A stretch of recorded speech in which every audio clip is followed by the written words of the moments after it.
Chapter 1449. What you say doesn't count. It was 30 taels. Ms. Mao was overjoyed, her face lighting up with a delighted smile. Qiao Wei shot a triumphant glance at Qiao Xian, her expression tinged with disdain. In response, Qiao Xian instructed Liqiao to provide Ms. Mao with the 200 taels of silver and cheerfully remarked, "Sister-in-law, you've come early today. Please take the money. As we agreed yesterday, you can now leave with the silver." What? Ms. Mao was puzzled by the sudden turn of events. Qiao Wei was incensed. "Qiao Xian, what's the meaning of this?" Qiao Xian gave Ms. Mao a pointed look. "You may depart now." Although Ms. Mao was baffled by the situation, she could sense the tension between these two individuals. Nonetheless, she cared little about their feud. Her primary focus was on the money she now possessed. Ms. Mao nodded with a contented smile, ensuring she collected the banknotes from Liqiao before she left. Liqiao didn't object to this, and Ms. Mao couldn't contain her laughter as she made her hasty exit. Qiao Wei scowled and called out, "You come here." Qiao Xian chuckled. "She is under my care. It's not for you to decide." "Shame on you." Qiao Xian burst into laughter. "Miss Qiao, did I mishear you? Why are you lecturing me about shame?" Didn't she realize who the real culprit was? Although he didn't voice it aloud, Qiao Wei felt deeply embarrassed and irritated by the mockery. Qiao Xian continued, "Princess Shuangfu testified yesterday, and Ms. Mao and I agreed to hire Mian Mian. I haven't changed my mind. Mian Mian is now in my employ, so what exactly do you want to discuss with me?" Qiao Wei was left speechless and seething with anger. She hadn't anticipated Qiao Xian's audacity. With a sneer, she retorted, "Everything operates on a first-come, first-served basis. I was the one who paid Ms. Mao first. I have nothing to do with why you paid Ms. Mao, and I couldn't care less. Mian Mian is now under my employment, and I have no intention of changing my mind. It makes no sense for you to attempt to snatch her away from me. Moreover, the aunt and niece approached me willingly, while you sent the maid away halfway. I haven't even inquired about your intentions, and now you're claiming to have been first? Why don't we consult with the princess?" "You!" Qiao Wei seethed with rage. Qiao Xian, unfazed, smiled. "If you wish, we can approach her now." Qiao Wei clenched her fists and glared at Qiao Xian with intense animosity. Qiao Xian was accustomed to her behavior and didn't take it to heart. "If you're not willing, then so be it. As for the 30 taels of silver, I doubt it means much to you, does it? If you're genuinely concerned, you can arrange for someone to retrieve it from Ms. Mao. That's not my concern." Having said her piece, Qiao Xian exchanged a glance with Mian Mian and then remarked with a smile, "Let's go." Mian Mian swiftly followed. "Fool! Wretch!" Qiao Wei screamed as she smashed a teacup in frustration. She had been duped in front of Qiao Xian, handing over 30 taels of silver for nothing, and Qiao Xian had even taunted her. When she had given her the money, Qiao Xian must have been inwardly delighted. "This wretched girl, I want her to suffer. I want her to meet a gruesome end." "Qiao," he cautioned her in a hushed voice. "Young lady, please refrain from uttering such words." Qiao Wei gritted her teeth and fell silent. She despised Qiao Xian so profoundly that she could only take solace in the thought that Qiao Xian and her husband would encounter misfortune.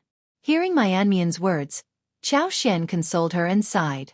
She simply said, "How about this, Mian Mian? Would you be willing to be purchased by me?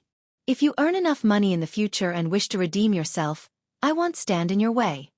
If you find any errors, ads pop up, ads redirect, broken links, non-standard content, etc., please let us know. Report so we can fix it as soon as possible." Chapter 1450. She was angry those very aunt and uncle might eventually betray her. She might as well follow her instead. Mian Mian didn't hesitate for a moment and quickly nodded in agreement. She dropped to her knees and tearfully declared, "I am more than willing to follow you, Madam Xiao." After contemplating for a moment, she realized that these words might not sufficiently convey her sincerity. She added, "Please, madam, purchase me. I will work diligently and follow your instructions without fail." Lixia and Liqiao exchanged a compassionate glance and turned to Qiao Xian simultaneously. Qiao Xian, somewhat torn between amusement and empathy, nodded and said, "In that case, I will arrange for someone to locate your aunt and uncle. Stay here for now. Qiao, take her for a bath, wash her hair, change her clothes, and fetch her some food and drinks from the kitchen. Then, have her measured for new clothes, shoes, and socks. She turned to Mian Mian with a warm smile and added, afterward, have a meal and rest. Don't worry.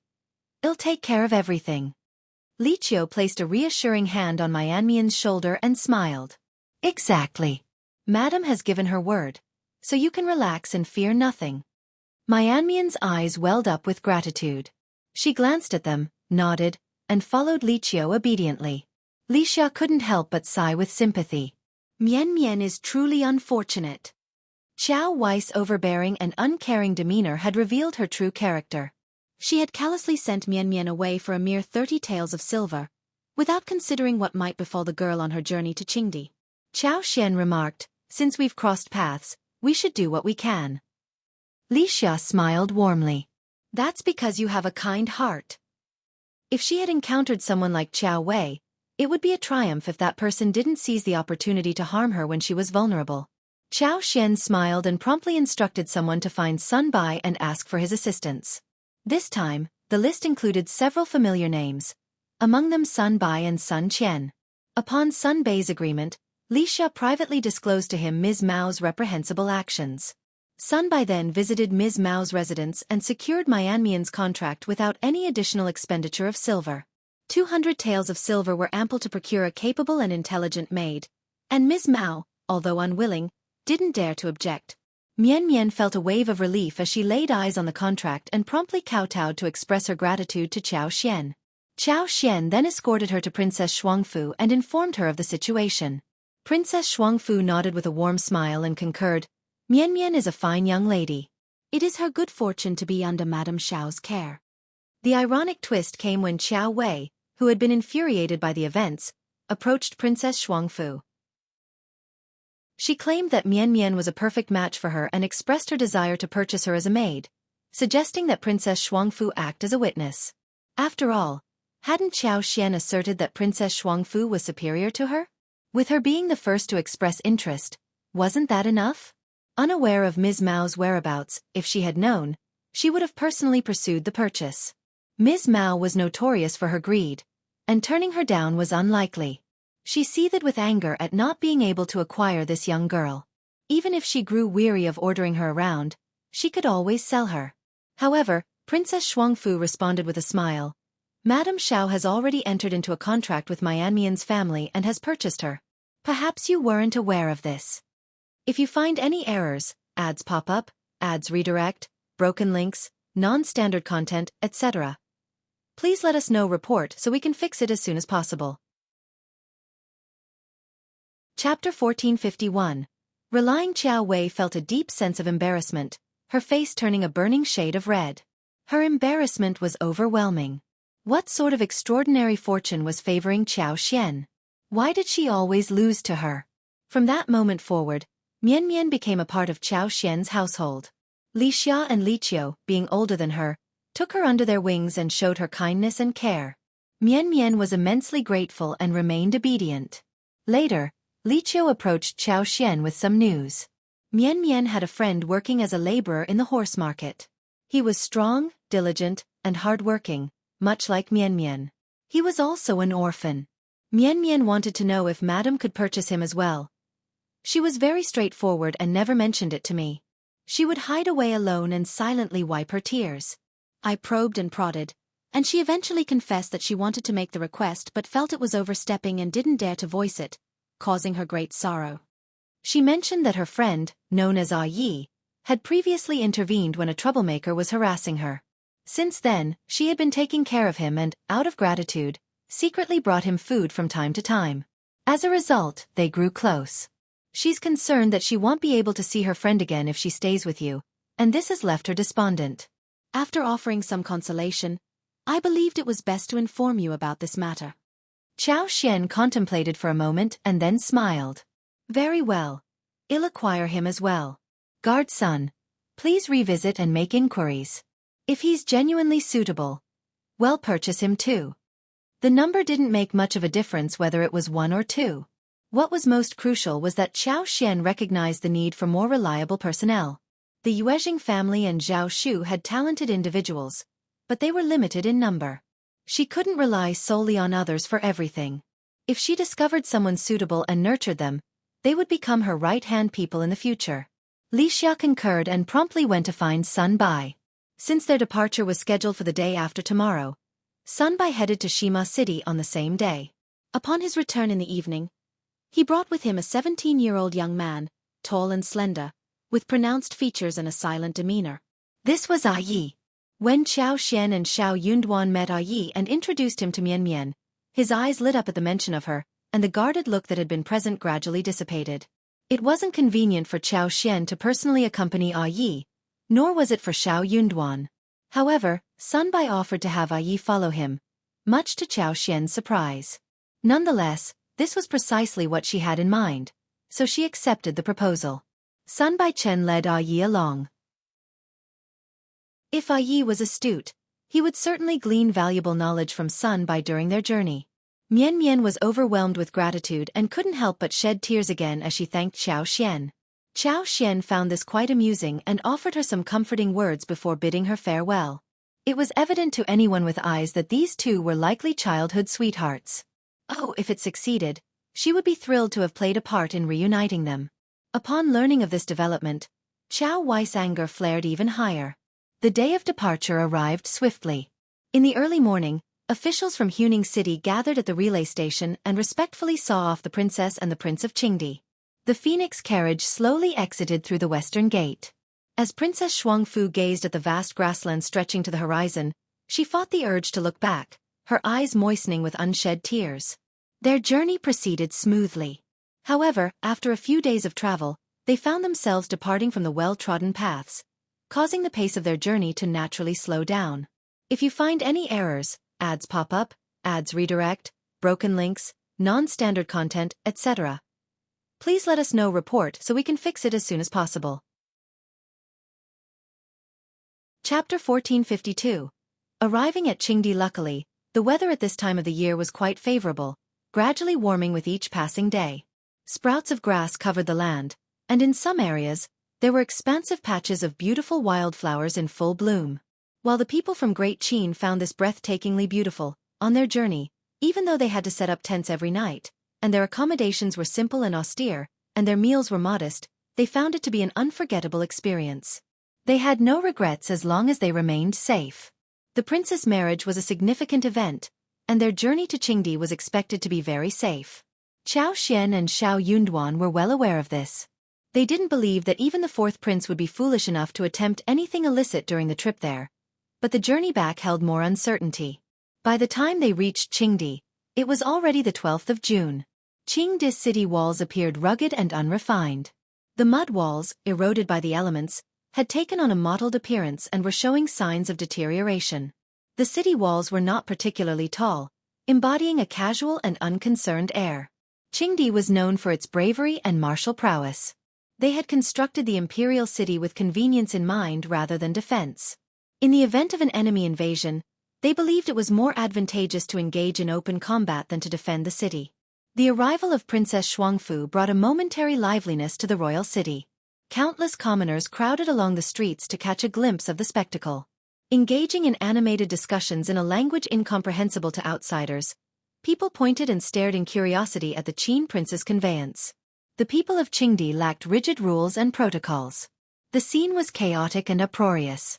Onlookers nearly blocked the road, and they seemed on the verge of swarming the prince's phoenix carriage, creating considerable difficulty for the procession's progress. Prince Nuanua didn't seem to find this situation unusual. In fact, he appeared rather pleased with the commotion, laughing heartily, his smile never fading from his face. Unbeknownst to him, within the carriage, Princess Shuangfu had already turned pale from fear and unease. She was struggling to contain her anxiety, fearful that Prince Nuanua might insist on lifting the curtain for all to see. This was utterly beyond her comprehension. Were these commoners really this impolite? Was Qingdi so uncouth? Having grown up in the palace with strict rules and etiquette, she had never encountered such a situation before. Qiao Xian gently held her hand and explained with a warm smile, "Princess, they mean no harm. They're merely curious and eager to catch a glimpse of you and the Empire, which is why they're so enthusiastic." Princess, you're familiar with the principle of when in Rome, do as the Romans do. Please don't take it to heart. Princess Xianxia's complexion had paled, and she forced a smile, replying in a hushed tone, I understand, Madame Xiao. Yet, understanding was one thing, putting it into practice was quite another. When in Rome, do as the Romans do. It was a straightforward saying, but adhering to it wasn't always easy. Taking a deep breath, Princess Xiangfu recognized that, no matter how challenging it might be, she had no choice but to adapt to the local customs. They entered the imperial city around noon, arriving at the palace nearly by nightfall. Xiao Yunduan had also been accommodated in the palace by the Qingdi princes and ministers, who provided temporary lodgings for them. The Qingdi royal family warmly welcomed Princess Xiangfu and the others. That evening, they held a grand bonfire celebration. The participants sang and danced, and after slaughtering cattle and sheep, they skewered large portions of meat over the fire to roast. In addition, large cuts of meat were thrown into a massive pot, almost 2 meters wide, and roughly stewed. The meat was then ladled onto a large platter, and people served themselves using their hands, dipping the meat into a powdery seasoning mixture. If you find any errors, ads pop up, ads redirect, broken links, non-standard content, etc., please let us know. Report so we can fix it as soon as possible. Chapter 1453. Impact. Princess Xiangfu's finely embroidered palace dress was clearly unsuitable, and she had already changed into the attire of the Qingdi nobility. Accompanied by Qiao Xian and Auntie Si, she engaged in conversations with the noble ladies of Qingdi. Even though Qingdi had arranged for servants who could speak the Great Qin language to assist them, communication between the two sides remained somewhat challenging. Thankfully, the ambience at the gathering was genuinely festive. Communication difficulties mattered less when the atmosphere was lively and joyous. Throughout the night, Princess Xiangfu appeared awkward and reserved. Qiao Wei, too, was a bit intimidated by the exuberance of the Qingdi people. However, Qiao Xian stood out from the rest. Having come from the modern world, she had no qualms about mingling with people of the opposite sex. It was common for men and women to socialize on the beach during the summer in her world. While Qingdi's enthusiasm might be overwhelming to others, it meant nothing to Qiao Xian. With Qiao Xian's presence, she provided Princess Xiangfu with comfort and guidance, helping her navigate the situation. In the end, they made it through the night. Once she returned to her lodgings, Princess Xiangfu struggled to keep her composure, her knees threatening to give way as she almost tumbled to the floor. The shock she had experienced that evening had overturned her understanding of the world and shattered her previous upbringing. Upon seeing her ashen face, Qiao Xian didn't linger. She offered consoling words and took her leave. The moment Qiao Xian departed, Princess Xiangfu seemed to lose all her strength, collapsing onto the bed in tears. She sobbed uncontrollably. Auntie Sis' heart ached. Her own worldview had been shattered, so she empathized with the prince's distress. She sent everyone else away, instructing Bai Yun and the others to stand guard outside and report any visitors promptly. She settled beside Princess Xiangfu and tenderly stroked her trembling shoulders, offering solace and support. After a while, Princess Xiangfu's tears gradually subsided. She sat up, her eyes swollen from crying, and choked out, "And from now on, we'll have to endure together in the future." Auntie Sis' heart ached, but simultaneously, she felt a sense of gratification. She was relieved that Princess Xiangfu had not rejected her. "Princess, you will certainly be all right. We will undoubtedly be fine." Princess Xiangfu responded with a soft hum, and tears welled up in her eyes once more. Auntie Si managed a smile and commented, "I've noticed that Qingdi's capital is so lively and vast. It's different from what I had imagined. It's much better." Princess Xiangfu gave a slight nod, feeling a touch of relief. If she could live here peacefully in the future, perhaps it wouldn't be so unbearable. The lively festivities in Qingdi continued for several days before coming to an end. In collaboration with Xiao Yunduan, the marriage envoy, the date for Princess Xiangfu's wedding to Prince Nua was set half a month later. Marital customs in Qingdi were relatively straightforward, and 10 days provided ample time for preparations. Xiao Yunduan found himself once again occupied with various tasks. Qiao Xian also became busy. Xiao Yunduan often sought the prince's input on many matters, and usually, it was Qiao Xian who relayed the messages. If the princess had any requests, Xiao Yunduan would communicate them to Qingdi after Qiao Xian passed them along. On the day of Princess Xiangfu's wedding, The weather was exceptionally fine. The sky was a brilliant, clear blue, with the bright sunlight casting a radiant glow like a colossal sapphire. The earth was lush and green, with wildflowers in full bloom, creating a picturesque scene. If you find any errors, ads pop up, ads redirect, broken links, non-standard content, etc., please let us know report so we can fix it as soon as possible. Chapter 1454. Date of return in Qingdi. Cattle and sheep were slaughtered, creating a vibrant and lively atmosphere. Later in the evening, another grand bonfire celebration was planned. Princess Xianxia, now the bride, would be dressed in the splendid attire of a Qingdi concubine, standing alongside Prince Nuanua to receive the blessings of the guests and partake in the festivities. Princess Xianxia had grown accustomed to this entirely distinct tradition, though it still felt somewhat foreign.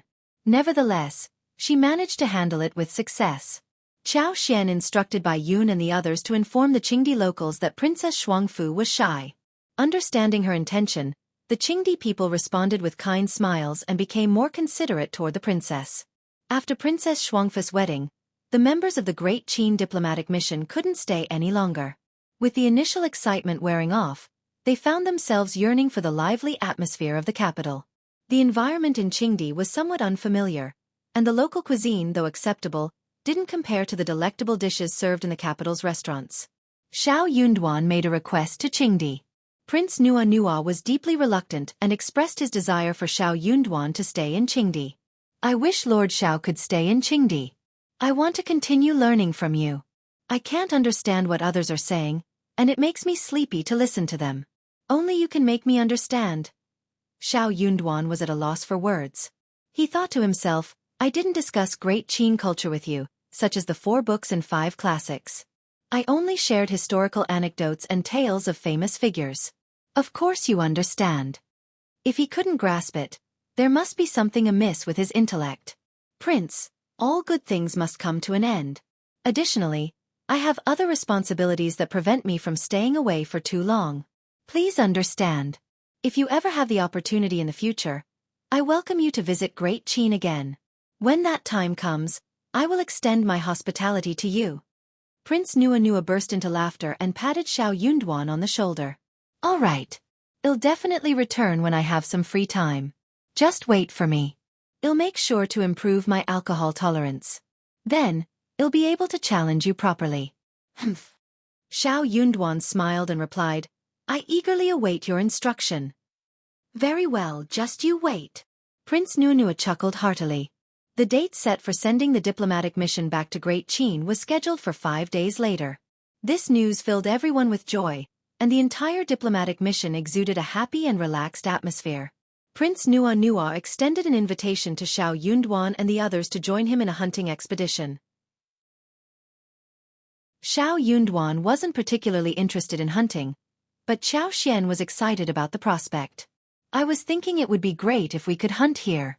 Hunting in this environment will be a unique experience. Xiao Yunduan agreed. You're right. Let's give it a try then. On the appointed day, Prince Nuanua, accompanied by Princess Xianxia and others, led a large group of riders on a grand hunting expedition. Auntie C, Biyun, and the others were unfamiliar with horseback riding and opted not to join Princess Xianxia's group. Instead, 2 robust women with sturdy builds served as attendants to the princess. It was evident that they possessed considerable strength. Princess Xianxia had only recently learned to ride a horse, and she still felt somewhat awkward in the saddle. She was delighted to see Qiao Xian and, as they rode side by side, they engaged in conversation. However, their slower pace couldn't go unnoticed. Prince Nuanua frequently glanced back, displaying a hint of concern. If you find any errors, ads pop up, ads redirect, broken links, non-standard content, etc., please let us know report so we can fix it as soon as possible. Chapter 1455. Slow down after their marriage. Prince Nuanua treated Princess Xianxia with exceptional care and consideration. However, it was quite a challenge for a bold and rugged prince of Qingdi to adapt to such refined behavior. Seeing this, Qiao Xian smiled at Xiao Yunduan and suggested, Husband, why don't you two go ahead? I will take my time with the princess and engage in a pleasant conversation. Princess Xianxia eagerly added, Yes, Please proceed without us. She was still getting used to riding a horse gracefully, and sitting for an extended period left her back and legs stiff and uncomfortable. Catching up with Prince Nua Nua and the others seemed like an insurmountable task, even if her life depended on it. Furthermore, the diplomatic group would be departing in a few days, separating her from Qiao Xian, making this precious opportunity to be together all the more valuable. Prince Nua Nua had been eager for some action, so upon hearing this, he readily agreed. Very well, take your time. Lord Xiao, let's embark on a wolf hunting expedition. With any luck, we might even come across a herd of wild horses. The prospect of encountering the elusive wild horses was met with enthusiastic cheers from Qingdi and his companions. These horses were the most enigmatic inhabitants of the grasslands, known for their elusive nature and speed. Taming them and making them mounts was a feat that would earn them the admiration of all. The wild horses possessed an incredible sense of pride and spirit. They would rather face death than submit if they felt unwilling to be tamed. Some even attempted to capture a wild horse, only to witness it defiantly resist and starve itself to death. Xiao Yunduan wasn't particularly interested in hunting wolves or wild horses. He would have preferred to stay and converse with his wife. Unfortunately, the circumstances didn't allow for it. With no other option, Xiao Yunduan responded graciously. He glanced at Qiao Xian and smiled warmly, saying, "Enjoy your time with the princess, well, go ahead." Qiao Xian reciprocated the smile, and the two parties went their separate ways. Prince Nua Nua spurred everyone to hasten their departure, his horse at the forefront, whip held high in anticipation. As the group rode off with their whips raised, Princess Shuangfu observed the scene with a soft sigh. Walking alongside her, Qiao Xian shared a light-hearted chuckle. The prince is refreshingly candid. His straightforwardness is quite reassuring. Princess Shuangfu's demeanor relaxed, and a faint smile graced her delicate features. She gently nodded and responded, "You're absolutely right." Deep down, who hadn't harbored secret fantasies about their future spouse? Who didn't hope for a partner who was handsome, youthful, promising, cultured, and considerate? When reality diverged from these ideal expectations, it could lead to disappointment and regret. Qiao Xian's words brought her a sense of relief. While he might not be meticulous or overly considerate, there was a certain charm in Prince Nua Nua's straightforward nature. At the very least, there were no hidden motives or complex emotions to decipher. Having distanced themselves from the main group, the two of them strolled leisurely, engaging in conversations about family matters and avoiding any discussion of their impending separation. Occasionally, Qiao Xian would express that he was feeling fatigued and desired a brief respite, or he would suggest that the scenery was worth savoring. Princess Shuangfu appreciated his consideration, understanding that horseback riding wasn't a task suited for women. She couldn't fathom why the Qingdi people held such an affinity for horses, even proudly proclaiming that their children could ride horses by the age of 3. What was there to boast about in such a skill? If you find any errors, ads pop up, ads redirect, broken links, non-standard content, etc., please let us know. Report so we can fix it as soon as possible.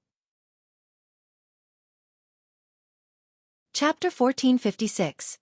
Leisureness. The discomfort and pain were almost unbearable. But unlike Bai Yun and the others, who could find excuses to avoid such hardships, she had no such luxury. She needed to embrace all of it with a cheerful disposition, as it was the only way to endear herself to the Qingdi people and ensure a more comfortable future. No matter how excruciating it became, she had to grit her teeth and persevere. As the emissary's wife, Qiao Xian held a special place of importance, with Prince Nua Nua's high regard and the king's benevolence. Hence, her treatment under Madame Xiao was undoubtedly favorable. When she claimed to be fatigued and requested a break, both Qingdi and the servants as well as the guards had to comply. Even though everyone shared a laugh about how delicate the emissary's wife appeared, necessitating rest for a journey so brief, it seemed she fared worse than a Qingdi 3-year-old child. Thankfully, the Princess of Qin did not exhibit such tendencies. Throughout the journey, they alternated between walking and pausing, traversing a seemingly boundless emerald grassland that stretched as far as the eye could see. Occasionally, they passed vibrant expanses of wildflowers that bloomed extravagantly. Occasionally, eagles soared through the expansive blue sky, and now and then, they observed foxes, marmots, wild cats, grassland rats, wild rabbits, and other creatures darting amidst the grass. Low-flying birds added to the picturesque spectacle, creating a delightful tapestry of life on the lively grassland. Qiao Xian couldn't help but feel that rushing through such breathtaking landscapes was a missed opportunity. They should have taken the time to savor the scenery. Her only regret was the absence of her husband by her side, though she looked forward to their extended time together on the return journey. During their travels, they encountered a stunning lake. The azure waters of the lake were so captivating that it left them in awe. The lake's reeds swayed gracefully, and the melodic calls of waterbirds filled the air. The scene was perfectly picturesque, resembling a painting come to life. Qiao Xian and her companions, who had never witnessed such natural beauty, were left utterly mesmerized. The sun had climbed high in the sky, and noon was fast approaching. Qiao Xian and Princess Xiangfu decided that it would be a good idea to break for lunch and then continue their journey. Naturally, Princess Xiangfu readily agreed with a warm smile. As Qiao Xian gave the lunch order, the Qingdi group exchanged bewildered glances. What kind of delicate constitution was this? She seemed so pampered. She had rested 4 times already along the way, and now she was stopping for lunch before reaching their destination. Though they couldn't voice their concerns, they reluctantly concurred. However, Qiao Xian paid no heed to their reactions. She and Princess Xiangfu were savoring the lakeside scenery, indulging in conversation and laughter. The lake teemed with fish that seemed unafraid of humans. They swam in large unhurried groups, tempting anyone to take a dip and catch them. Given that Qingdi didn't consume fish, Qiao Xian was content to watch from the bank. Her entourage swiftly got to work, digging holes, starting fires, and heating water with practiced efficiency. Some of the guards ventured out for a hunt, returning shortly with a few rabbits, marmots, and other small game, as well as some wild onions and leeks. Before long, the aroma of roasted meat filled the air. It was undeniable that they were skilled in these tasks, and the roasted meat was especially succulent and fragrant. Qiao Xian, utilizing her wood element abilities, identified an abundance of herbs in the vicinity, including ephedrine, windproof, sand ginseng, and licorice. It left her feeling intrigued. After enjoying the roasted meat, she expressed her desire to take a horse ride and explore the area. Without taking anyone with her, she cheerfully set off. Having left the capital, it was a rare opportunity to venture alone, as she was typically part of the main group. If you find any errors, ads pop up, ads redirect, broken links, non-standard content, etc., please let us know report so we can fix it as soon as possible. Chapter 1457. Wild Horse. Furthermore, it would violate the rules and lead to gossip if people discovered her actions. Ruining Xiao Yunduan's official reputation was not a risk she was willing to take. Hence, Qiao Xian refrained from venturing outside to acquire items. Even during their stay in Huning City, she only ventured out once with Princess Xiangfu, always shadowed by attendants, which made it impossible to gather or deposit items into her space. It was only upon their arrival at Qingdi's capital that the atmosphere relaxed. During their downtime, they went shopping with Xiao Yunduan and Wuxia. They procured some valuable items and introduced them to the space. They even brought back some unique local fruit trees, distinct from Great Qin's apples and pears, such as peach branches, which they cultivated within the space. With her current free time, Qiao Xian rode directly to their destination. There, she collected and transferred her favorite herbs into the space. She wished she could find some mushrooms, as they typically appeared on the grassland after rain, but none were in sight at the moment. When she deemed it time to return, she mounted her horse and rode back. Soon after, the group continued its journey, taking breaks along the way. After about 2 hours, they finally rejoined the main group. Over at the main group, activity buzzed with excitement as everyone busily handled their catch. Tents were already erected in a suitable location, signaling that they'd be spending the night here. 3 days ago, Prince Nua Nua dispatched a team to set up traps to lure the wolves, and today's results were bountiful. They had managed to eliminate over 30 grassland wolves, in addition to capturing otters, hares, pheasants, and more. The night's feast promised the freshest game. What caught everyone's attention was the discovery of wild horse tracks. The group dispersed to encircle the herd slowly. At a signal, they galloped towards their chosen wild horses, throwing their lassos in a bid to capture them. The subsequent effort to tame these magnificent creatures was a display of intense enthusiasm and excitement that captured the imagination. In the end, after a spirited struggle, all the wild horses managed to break free and escape, leaving none successfully tamed. While the Qingdi people might have felt some disappointment, they didn't harbor significant regret. They understood that this outcome was entirely within the realm of expectations. After all, if wild horses were easily tamed, they wouldn't retain their status as wild horses.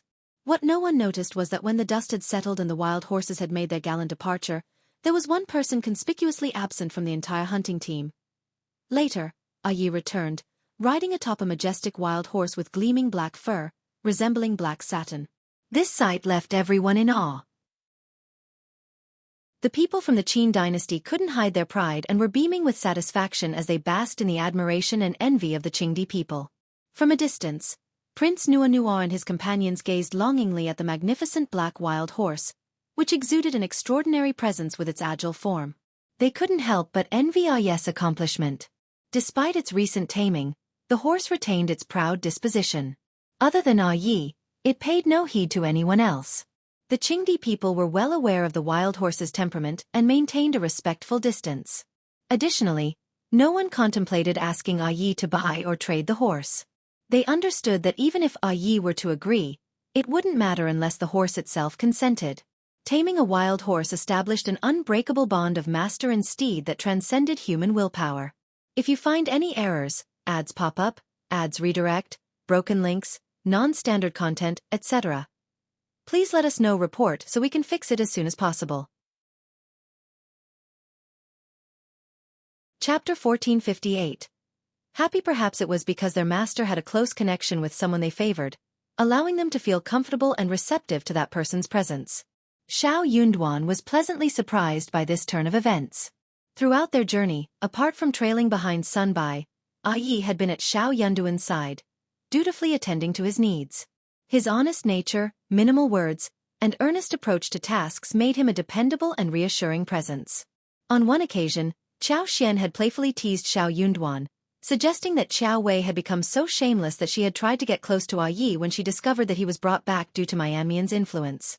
Qiao Wei was supposedly attempting to win him over with her beauty. However, in truth, she hadn't made any efforts to use her charms to sway Yi's favor. In Qiao Xian's view, her willingness to express mild concern for Yi, engage in pleasant conversation, offer him occasional treats, or reward him with a few taels of silver was already a substantial gesture. Yi should have felt flattered and indebted to her. Yet, Yi remained completely indifferent to Qiao Wei. He didn't spare her a glance, let alone engage in conversation. Qiao Wei, who had humbled herself, was left seething with frustration. Upon hearing the news, Qiao Xian couldn't contain her glee. Qiao Wei's audacity seemed to be growing with each passing day. How could she be so self-assured? This further solidified Xiao Yunduan's belief that Yi was a worthy candidate for training. Not to mention the glowing praise from Sun Bai, Sun Qian, and the group of guards, who were astounded by Yi's innate divine power. Thanks to Sun Bai's tutelage, Yi had gained more control over his celestial abilities and developed increased agility.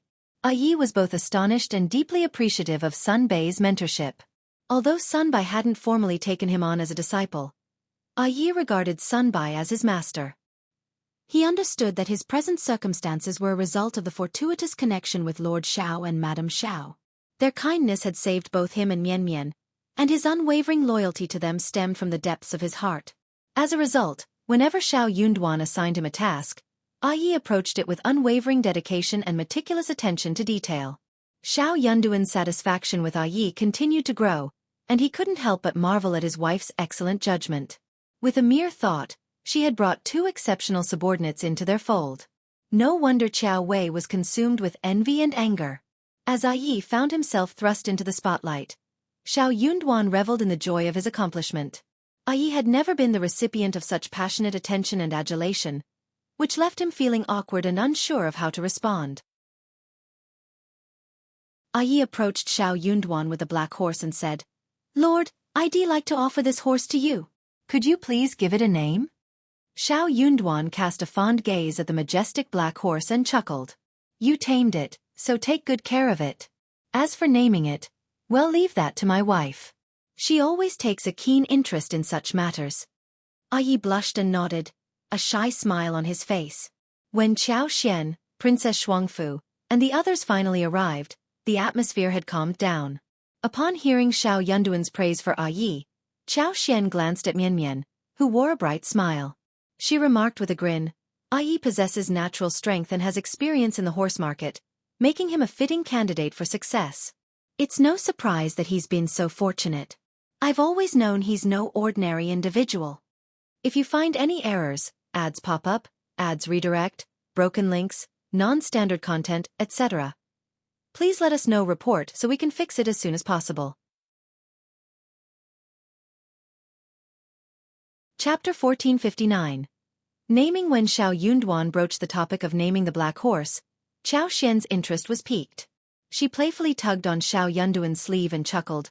"Well then, what are we waiting for, dear? Take me to see it. Mian Mian, let's go." Mian Mian had riding skills, which had brought her along for the day's excursion. She outshone Wuxia and Qiao, who were now petrified on their horses, overwhelmed with fear. Mian Mian blushed with delight, nodded, and followed Qiao Xian and Xiao Yunduan. Yi's affection and care for the big black horse were evident. The untamed and proud steed didn't readily approach humans, and at the moment, Yi was accompanying it behind a small hillock in the distance. He meticulously stroked and groomed its black satin-like mane, and the big black horse seemed utterly content, elegantly enjoying the attention and occasionally responding with soft snorts. Qiao Xian's eyes lit up upon seeing the majestic horse. She expressed her admiration. "What a stunning creature, this big black horse. Yi, you've done a marvelous job." Mian Mian, upon hearing this, beamed with even more joy than if she were the one receiving praise. The two exchanged glances, leaving Yi too embarrassed to smile. He explained, "Madam, Lord mentioned that he'd like you to give the big black horse a name." Qiao Xian was elated. She exchanged glances with Xiao Yunduan and said with a smile, "Certainly, I'll need to ponder it thoughtfully. A magnificent horse like this deserves a name that's anything but ordinary." Mian Mian chimed in, "Madam's choice will undoubtedly be splendid." Qiao Xian drew closer to the big black horse, enchanted by its mane that resembled black satin. She couldn't resist running her hand over it. Xiao Yunduan and Yi were taken aback, almost reaching out to stop her. However, Qiao Xian's hand had already made contact. The big black horse glanced at her briefly, calmly swished its tail, and continued to graze, showing no signs of anger or resistance. Xiao Yunduan and Yi were equally astounded. This big black horse had a haughty disposition. It had recently acknowledged its master, and aside from Yi, it had shown no interest in anyone else. Even Prince Nuanua had nearly been kicked when he attempted to touch it.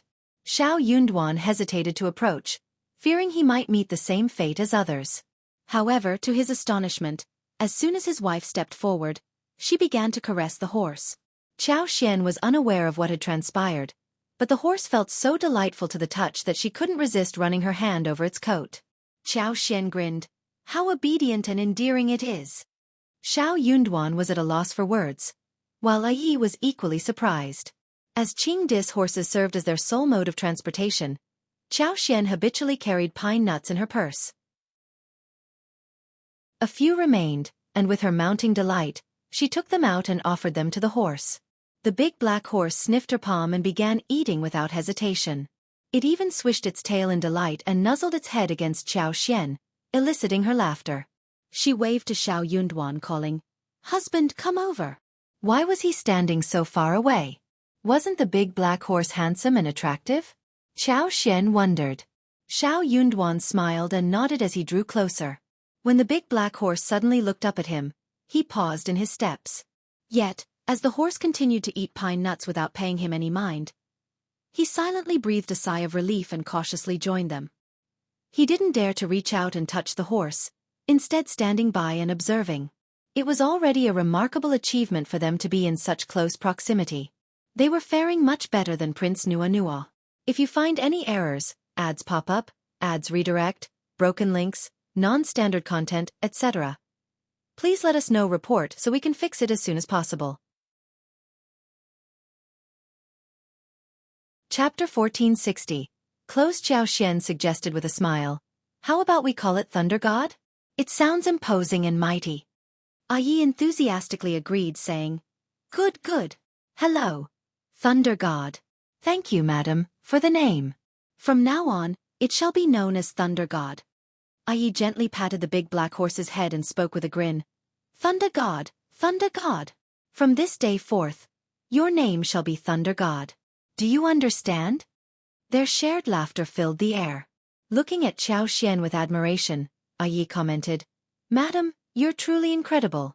You've managed to approach Thunder God so effortlessly. In Yi's eyes, taming Thunder God had been an arduous endeavor that involved many falls and considerable effort. Upon hearing this, Xianxia inquired with a smile, What's so challenging about it? Yi widened his eyes and nodded emphatically. Xiao Yunduan joined in with a smile, recounting Thunder God's haughty nature, which amused both Xiao and Mian. Xiao gently caressed Thunder God's body, sharing an intimate smile as she remarked, It signifies that Thunder God can discern people and his own kind. His spirit is truly remarkable. Come, Mian, come and greet Thunder God as well. Yi happily waved at Mian and signaled her to join them with a bright smile. Mian blushed and shot him a glare. Xiao pondered that Thunder God's lack of resistance to her approach might be attributed to her superpower. It wasn't inconceivable for Thunder God to feel a connection to individuals with wood element superpowers. She had an inkling that animals were often more sensitive than humans, which was the most plausible explanation. Xiao couldn't help but wonder why Thunder God, who typically ignored everyone, hadn't resisted her.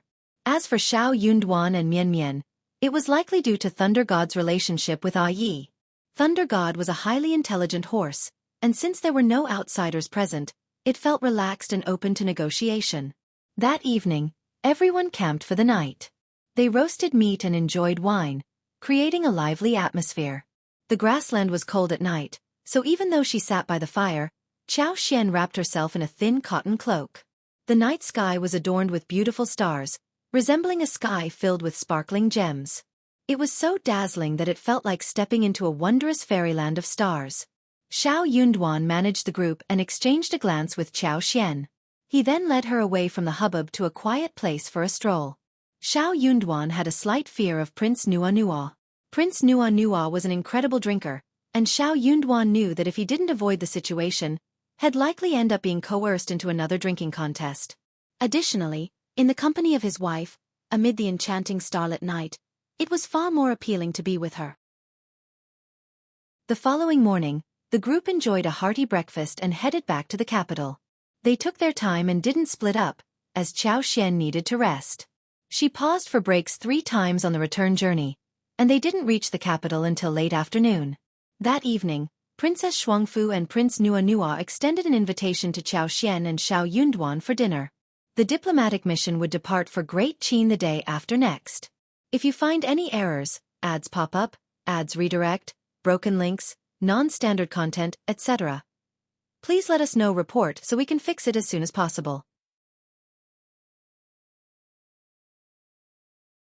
Chapter 1461. When to make a move. Qiao Wei held the same status as Xiao as she accompanied the princess on her wedding journey. They had gone hunting the previous day, but because she couldn't ride a horse and didn't want to be near Xiao, she decided not to follow them. Upon their return from the hunt, the princess and the prince hosted a banquet. Traditionally, Qiao Wei should have been included, but Princess Shuangfu simply wanted a pleasant meal with Xiao and didn't want Qiao Wei to be a nuisance. Prince Nua instructed Auntie C to bring 2 dishes as a reward for Qiao Wei. He claimed to understand that she wasn't feeling well and hadn't summoned her. He suggested that she eat well, rest properly, and prepare for the journey on the day after next. Qiao Wei was seething with anger once again. How could she not be feeling well? Such a thing never happened. Xiao must have said something malicious in front of Princess Shuangfu to prevent her from participating. Princess Shuangfu had made her intentions very clear by arranging for the food. It was evident that she didn't want Qiao Wei to join the banquet.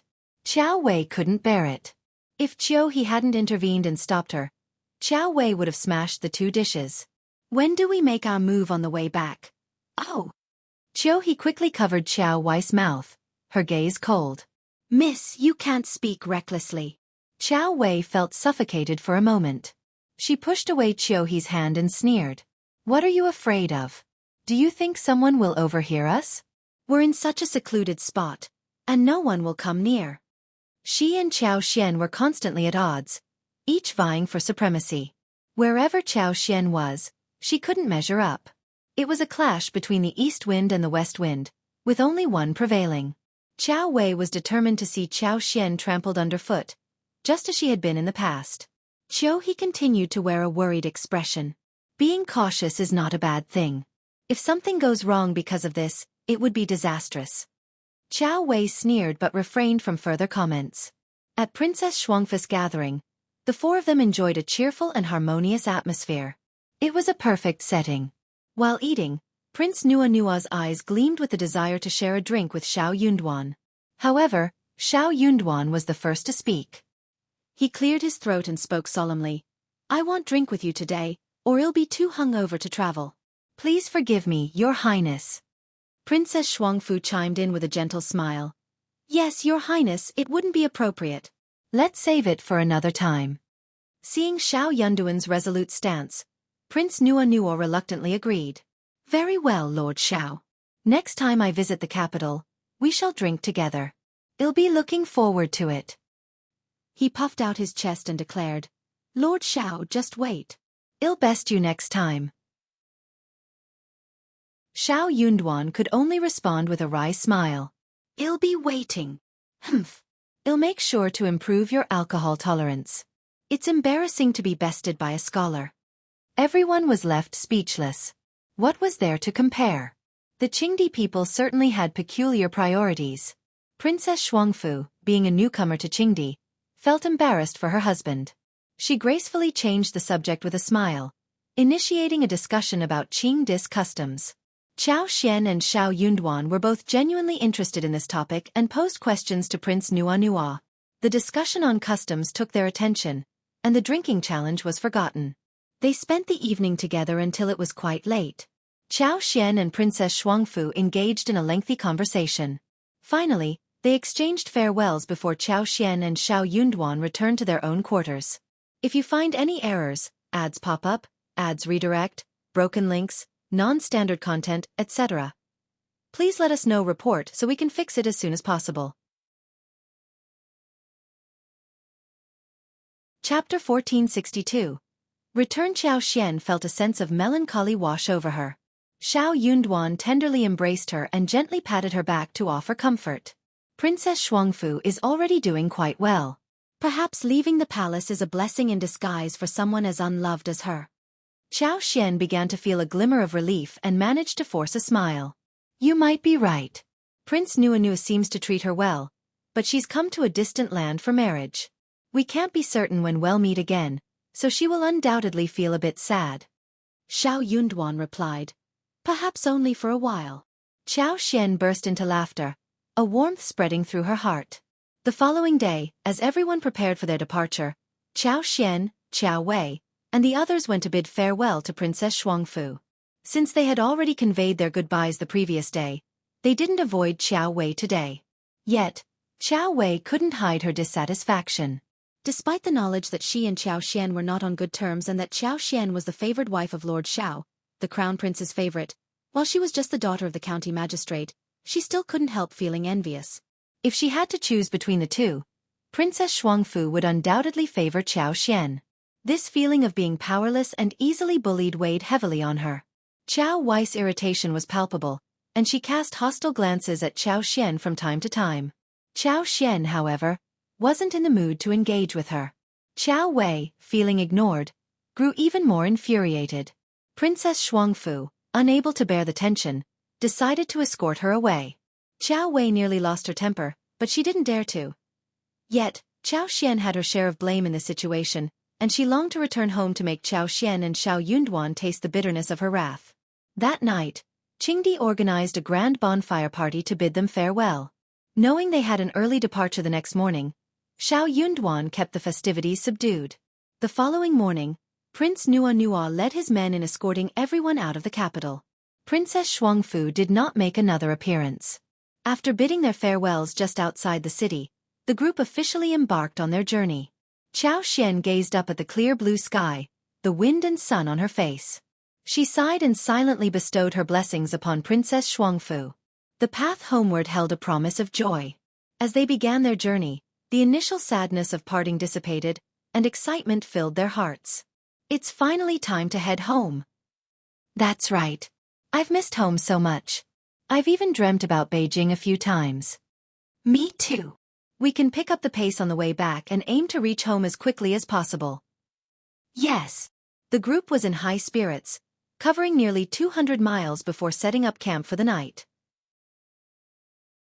During the evening, Xiao Yunduan gathered Sun Bai, Sun Qian, Yi, Mian Mian, and Li Xia alongside Qiao Xian.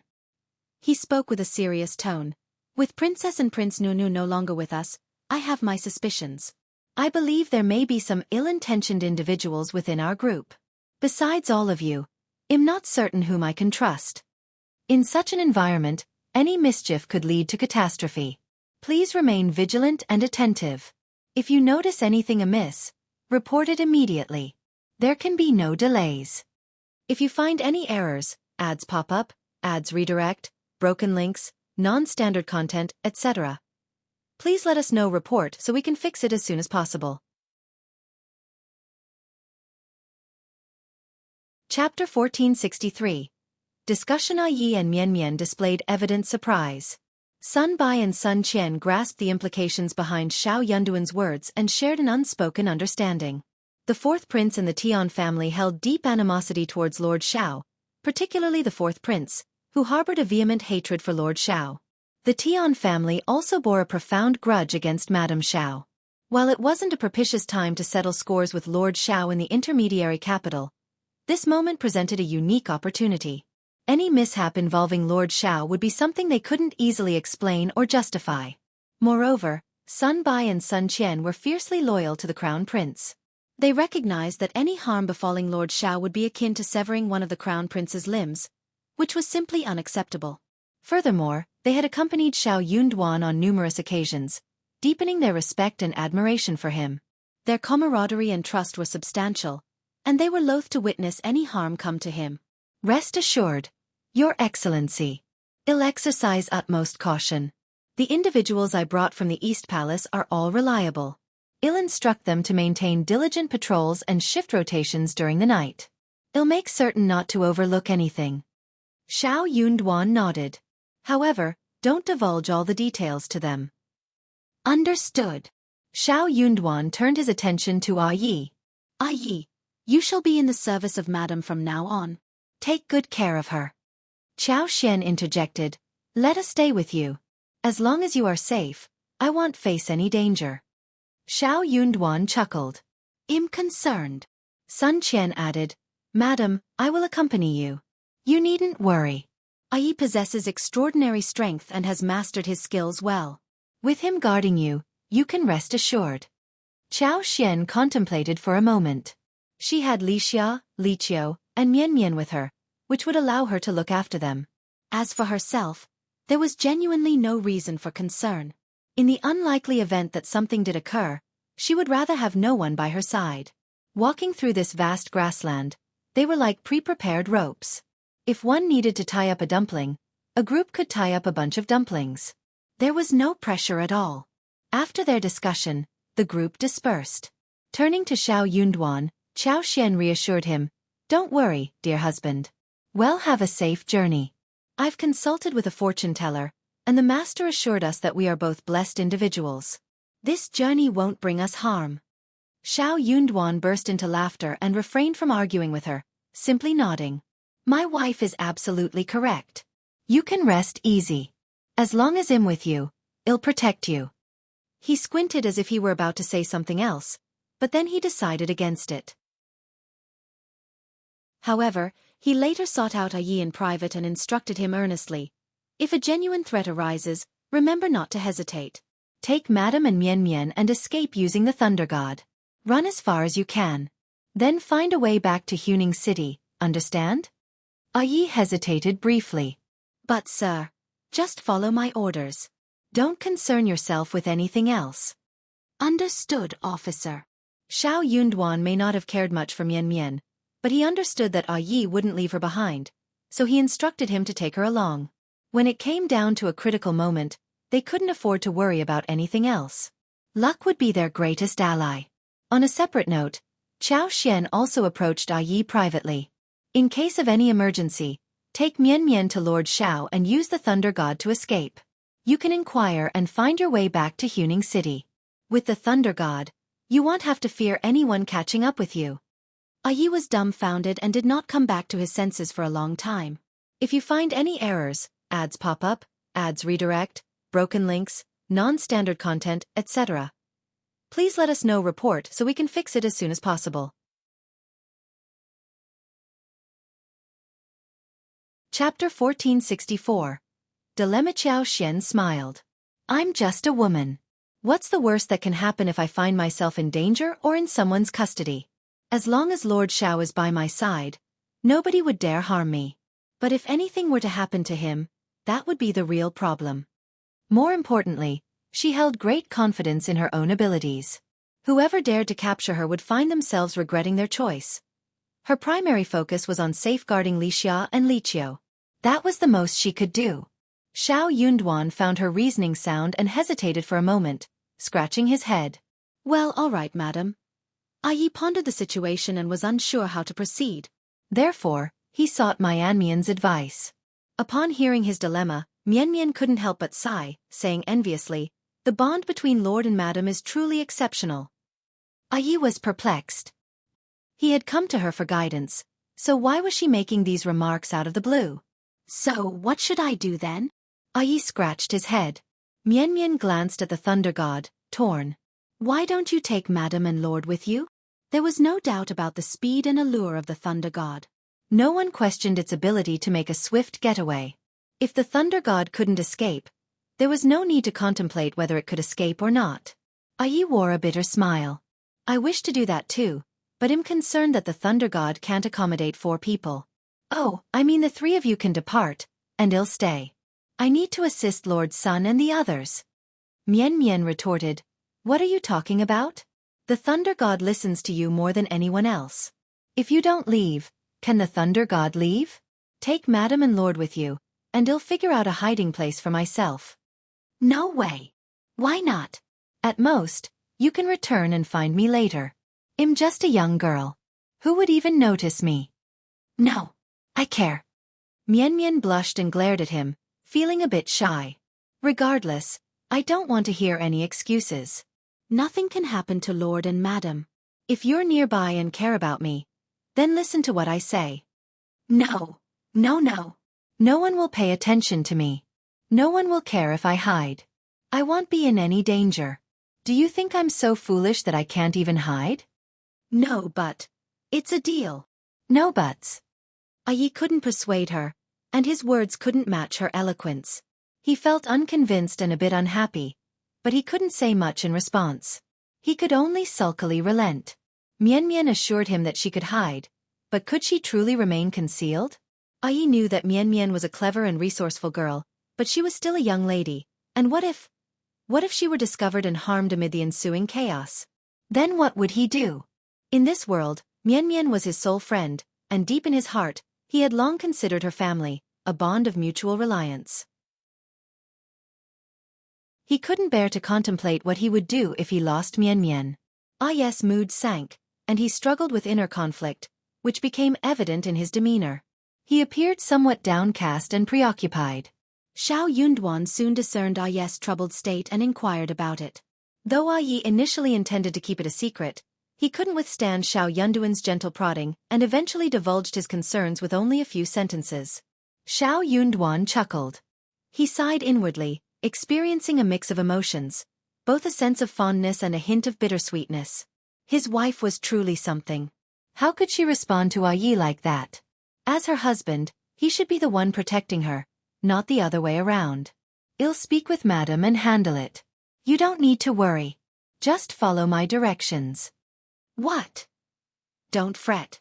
I have a plan of my own. Yes, Lord. Yi decided that it was best not to dwell on it too much. After all, no matter how much he contemplated, he couldn't make sense of it. He might as well simply heed Xiao Yunduan's instructions. If you find any errors, ads pop up, ads redirect, broken links, non-standard content, etc., please let us know report so we can fix it as soon as possible. Chapter 1465. Deliberately causing trouble in the blink of an eye. More than 10 days had swiftly passed. Over the past 10 days, Xiao Yunduan, Qiao Xian, Sun Bai, and Sun Qian remained vigilant, yet they could not detect anything amiss. However, Xiao Yunduan's occasional reminders ensured that nobody let their guard down. Qiao Xian, in particular, frequently employed her extraordinary abilities to survey their surroundings. She did so before their morning departures, during the midday breaks, while setting up camp in the evening, in the dead of night, and during the early morning hours. Yet, her scrutiny revealed nothing out of the ordinary. The vegetation had thrived and teemed with vitality during this time. It was when her superpower was at its peak, pulsating with energy. The expansion of the farmland within her space, which had been stagnant during the winter, was now progressing rapidly. Their total land had increased to about 3,000 mues, and by winter, it was estimated to reach 4,000 mues. 4,000 mues of land provided an ample canvas for cultivation. With the reduced maturation period and significantly enhanced yields, the results were nothing short of astonishing. Qiao Xian harbored no doubt that Qiao Wei and Qiao He, who didn't resemble mere maids, had joined the wedding party with more than simple well-wishing intentions. Qiao Wei's deep-seated resentment toward her made it clear that vengeance was the driving force behind her presence. Each encounter with her stoked this enmity, making every moment unbearable. Recognizing her own fiery and impulsive nature, Qiao Xian intentionally sought out Qiao Wei and provoked her in an attempt to elicit a revealing response. Along the way, Qiao Xian persistently pursued Qiao Wei, who in turn evaded her advances. Though visibly irritated and contorted with frustration, Qiao Wei managed to restrain herself, resisting the urge to lash out in anger. Qiao Xian couldn't shake the feeling that something was amiss. Around noon, Qiao Xian spotted Qiao Wei and Qiao He near a nearby stream, where they were washing their hands and refreshing their faces. With a smile on her face, Qiao Xian rounded the corner, accompanied by Lixia, Qiao, and Mian. Gently pushing Qiao Wei, Qiao Xian took her by surprise. Startled, Qiao Wei let out a scream and lurched forward. Although Qiao He managed to pull her back in time, she still ended up stepping into the shallow water, soaking half of her intricately embroidered shoe. The corner of her skirt also got wet. Qiao Xian, what do you think you're doing? Qiao Wei's anger flared. Qiao Xian responded with a calm smile. My apologies, my hand slipped. Ha, you did that on purpose. No, Qiao Xian replied with a helpless smile. If I had done it intentionally, I wouldn't have used such little force to push you into the river. Why would I do that? You. Qiao Wei gritted her teeth, convinced that Qiao Xian was deliberately taunting her. But it was too embarrassing to voice her suspicion, so she kept silent. What's the matter with you? Qiao Xian gave her a disdainful look, as if she couldn't be bothered by Qiao Wei's inner turmoil. She taunted, You have a twisted mind, thinking everyone is as devious and suspicious as you are. Heh, this is your specialty. Qiao Wei's face darkened, and her breathing quickened. You're just a pretender, aren't you? Qiao Xian sneered. A two-faced hypocrite. Gritting her teeth, Qiao Wei warned. Just you wait. You'll see. Miss, let me assist you in returning to change your shoes, Qiao He offered, firmly grasping Qiao Wei's arm. If you find any errors, ads pop up, ads redirect, broken links, non-standard content, etc., please let us know report so we can fix it as soon as possible. Chapter 1466. Can't take it anymore. Qiao Wei fixed a piercing glare on Qiao Xian and sneered. Continue being arrogant. I'd like to see how long your arrogance lasts. You're quite familiar with those words, aren't you? Maybe you should reflect on them yourself. Miss, let's depart. Qiao He cast a reproachful glance at Qiao Xian before assisting Qiao Wei away. Qiao Xian blinked, her gaze lingering on Qiao He's retreating figure. Meanwhile, Lixia, Qiao, and the others engaged in light-hearted banter. Qiao Xian smiled and remarked, I'll go wash my hands. Enjoy your rest. The three of them agreed and took their leave. Qiao Xian activated her powers to eavesdrop on the conversation between Qiao Wei and Qiao He. This woman is intentionally tormenting me.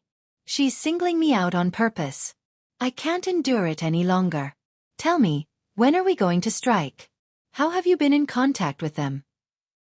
Miss, please be cautious, the walls have ears. Shut up. I can't stand these baseless excuses any longer. Don't underestimate me. Let me remind you, if you provoke me further, don't blame me for breaking our association. Remember that you're nothing more than my servant now. Anger flashed across Qiaohe's face, but she suppressed it. Having witnessed Qiao Xian's relentless bullying and humiliation of Qiao Wei in recent days, Qiaohe couldn't help but sympathize with her. Madame Xiao had crossed the line. Her scolding knew no bounds. She was cunning and hit her targets precisely. It was unbearable for anyone to endure. However, Qiao Wei was a sharp-tongued woman with a fiery temper. She had a knack for hurling harsh words and stomping her feet in frustration. If Qiaohe hadn't offered comfort behind her back, she might have exploded. But even then, it was hard to watch. Seeing Qiaohe's continued silence, Qiao Wei grew even more furious. She pounded the carriage seat and demanded, "Speak up already. What are you waiting for?" Qiaohe felt irritated, but she understood that Qiao Wei wouldn't relent until she received some answers. She couldn't help but feel frustrated with Qiao Xian as well. But who could she blame? Given Qiao Wei's temperament, when Qiao Xian was still just a girl in the Qiao family, she was a lowly daughter of a concubine with no one to rely on. It would have been unusual if Qiao Wei hadn't mistreated her. Now that their positions had almost reversed, and revenge was in the air, what could she do? So she decided to play it cool and nonchalantly, casually, and indifferently deceive her. After all, this dim-witted woman was clueless about what lay ahead. "If you insist, I'll tell you," Qiaohe whispered. "But remember, you mustn't reveal this to anyone.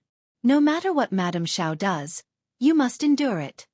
In 3 days, there will be individuals lying in wait within the Black Tiger Forest." Black Tiger Forest? What kind of place is that? Qiao Wei had no recollection of it. Reluctantly, Qiaohe had to offer an explanation. "It's a forest that has grown for countless years, stretching hundreds of miles. We'll need to cross it when we return to Huning City, a total distance of around 30 miles. It's filled with ancient towering trees, creeping vines, and dim lighting, a perfect location for an ambush." 3 days from now, you say? Yes. Fine, then I'll endure that woman for 3 more days. Inform them that when the time comes, let that woman live. I've had a change of heart. I want her to wish she were dead. This was followed by a string of venomous curses. Qiao Xian withdrew her powers. Black Tiger Forest? In reality, her husband's son Bai, Sun Qian, and the others had already discussed it. They were well aware that the Black Tiger Forest was a perilous spot for ambushes and had long prepared accordingly. If you find any errors, ads pop up, ads redirect, broken links, non-standard content, etc., please let us know. Report so we can fix it as soon as possible. Chapter 1467. Why did you let her in? The reason for their preparedness was that the road they were traveling on was relatively flat and not conducive to ambushes.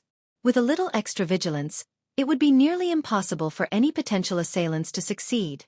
Their diplomatic mission was substantial, consisting of a considerable number of individuals. Among the 300 participants, 200 were guards. The Crown Prince had meticulously selected 30 of them. These individuals discreetly concealed their true roles within the group, but their sole purpose was to protect Xiao Yunduan and Qiao Xian. Given the vulnerability of the Black Tiger Forest as an ambush site, they had long planned to be on high alert. If the 30 expert guards couldn't safeguard Xiao Yunduan and Qiao Xian, they would need to call upon a military response. Qiao Xian couldn't help but feel regretful that she had missed this crucial information. It was evident that Qiao Wei was merely a pawn. Those conspiring against her and her husband clearly didn't take her seriously at all. She was completely ignorant, even more so than Qiaohe. Qiaohe, on the other hand, was no ordinary maid. She refused to disclose numerous details to Qiao Wei. However, they had placed someone like Qiaohe in close proximity to Xiao Yunduan and herself, anticipating their suspicion. In essence, Qiaohe was just a minor character. Even if they were to interrogate her, it would likely only serve to alert the enemy without yielding valuable information. Additionally, both Qiaohe and Qiao Wei had officially entered the wedding escort team. Their names were officially documented. Without concrete evidence, it would be against protocol to apprehend them. Doing so could tarnish Xiao Yunduan's reputation as an overbearing and authoritarian figure when he returned to the capital. This was the primary reason why they hadn't taken any action against Xiao Wei. Although the news was better than nothing, Qiao Xian still decided to inform Xiao Yunduan about the situation in the Black Tiger Forest. Xiao Yunduan smiled reassuringly. "Don't worry, Sun Bai and Sun Qian will handle everything." Qiao Xian wore a thoughtful smile and continued, "Husband, do you think someone placed Xiao Wei in our team just to irritate me? There must be a motive, right? But what could someone like Xiao Wei possibly do for others? I can't fathom any purpose for her presence." Xiao Wei didn't possess even a fraction of the knowledge that Qiao did, yet the latter was appointed as her maid. From the bits of information Shed overheard, Xiao Wei hadn't taken any actions or even relayed information to anyone. So, what role could she possibly play in this team? Why had she been included? Xiao Yunduan also began to mull over the matter. What you're saying does raise questions. Upon closer consideration, it did indeed seem peculiar. The fourth prince and the Tian family wouldn't have introduced someone into their ranks just to incite disgust. Qiao Wei was nowhere near Qiao Xian's league, so she lacked the qualifications to be a source of irritation. They won't be useless. Qiao Wei must serve a purpose within this team. The two of them engaged in a thorough discussion but couldn't arrive at any definitive conclusions. They exchanged knowing smiles before Xiao Yunduan spoke again. "Let it go," he suggested. "Take your time to think it through. I have personnel monitoring them. Whatever their intentions, they will be exposed eventually. Let's rest for now." Unable to devise a better plan, Qiao Xian nodded and relinquished her thoughts. She embraced Xiao Yunduan and drifted off to sleep. In the distance, a dense forest emerged. If you find any errors, ads pop up, ads redirect, broken links, non-standard content, etc., please let us know. Report so we can fix it as soon as possible.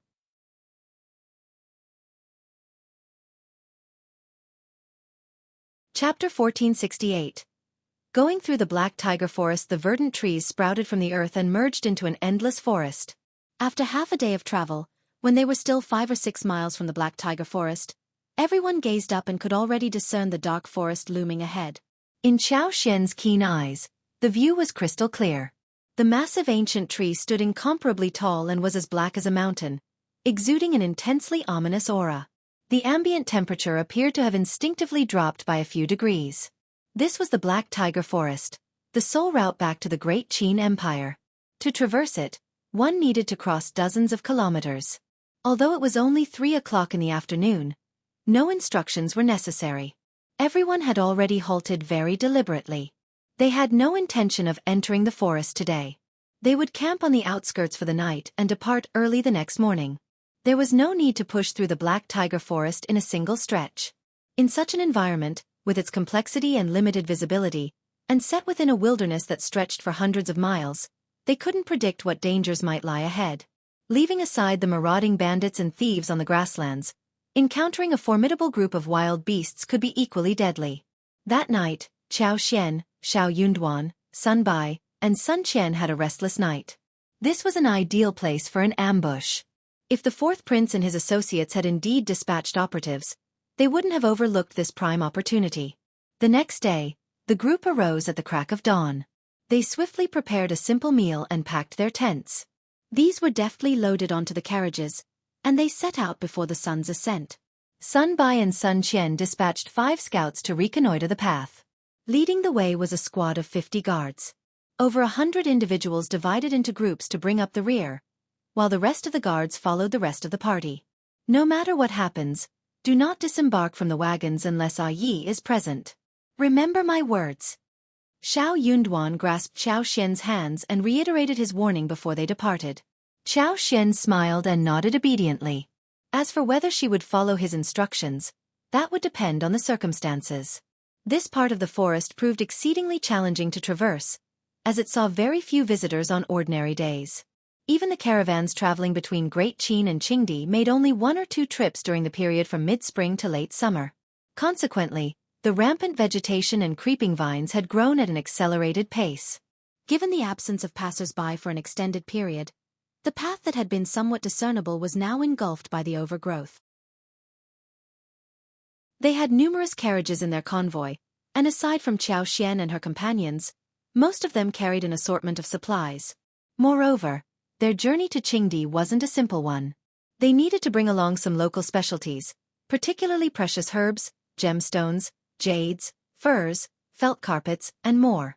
Some of these items had been purchased, while others were gifts from Qingdi to the emperor and tokens for Xiao Yunduan. This explained the presence of 60 carriages in the group. Xiao Yunduan had issued strict instructions, specifying that each person was only allowed to purchase a limited number of items. Otherwise, it was conceivable that the number of carriages would double. After all, the various gemstones like rubies, sapphires, tourmaline, malachite, jade, turquoise, cat's eye jewelry, lapis lazuli, and others were exceptionally affordable in Qingdi. The leather goods were even more reasonably priced. Once these items were transported back to the capital, their value would increase by at least 5 to 10 times. Even Qiao Xian had acquired a considerable number of gemstones, discreetly storing them in her spatial pocket. She had even procured several high-quality diamonds. If you find any errors, ads pop up, ads redirect, broken links, non-standard content, etc., please let us know. Report so we can fix it as soon as possible.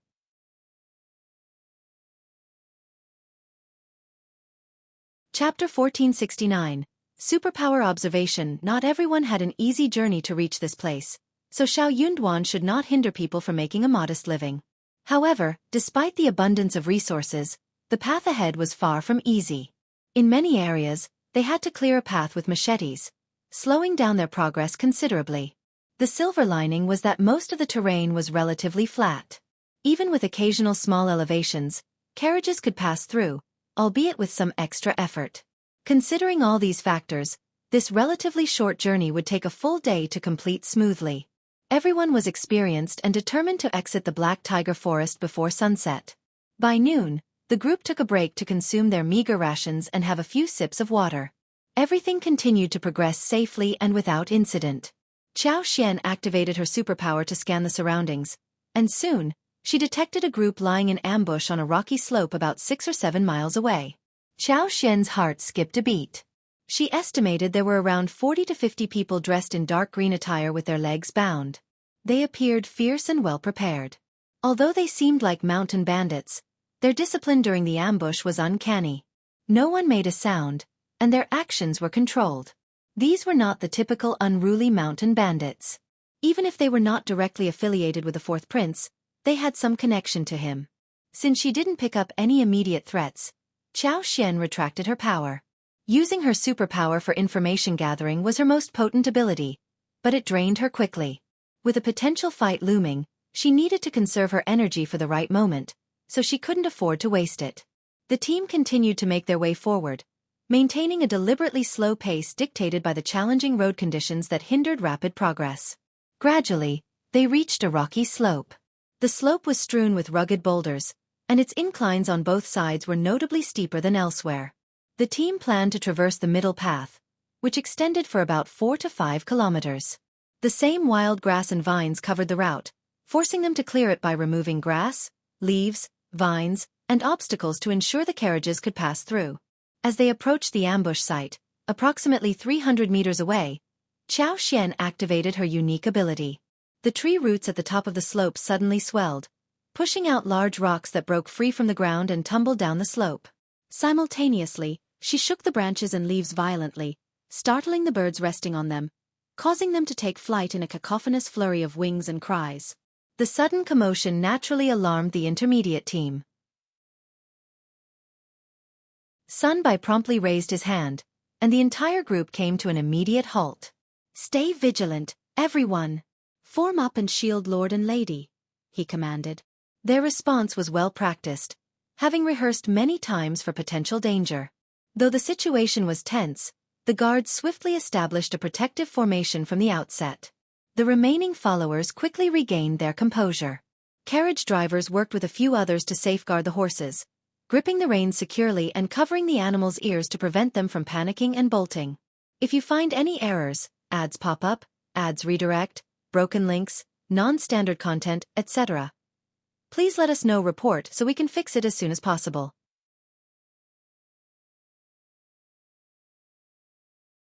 Chapter 1470. This unlucky. The rest of the group swiftly huddled together, using the carriages as cover. The guards unsheathed their weapons, forming a disciplined defensive formation.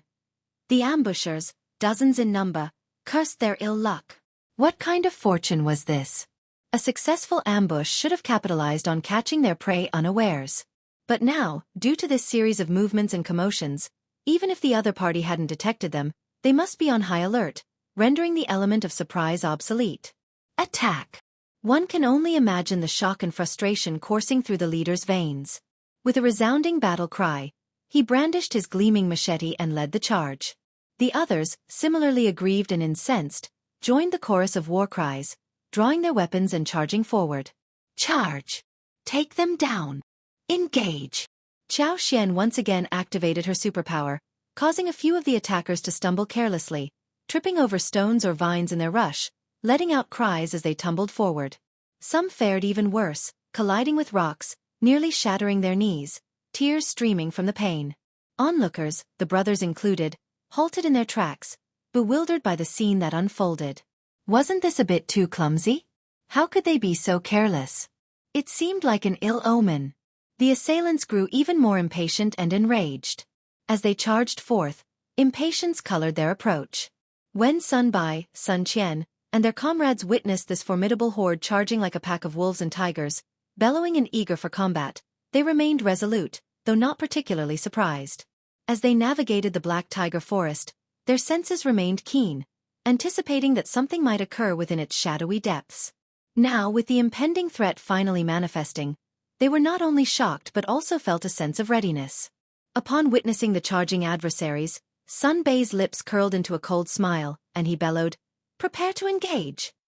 Leading the guards, he lunged forward to confront their opponents.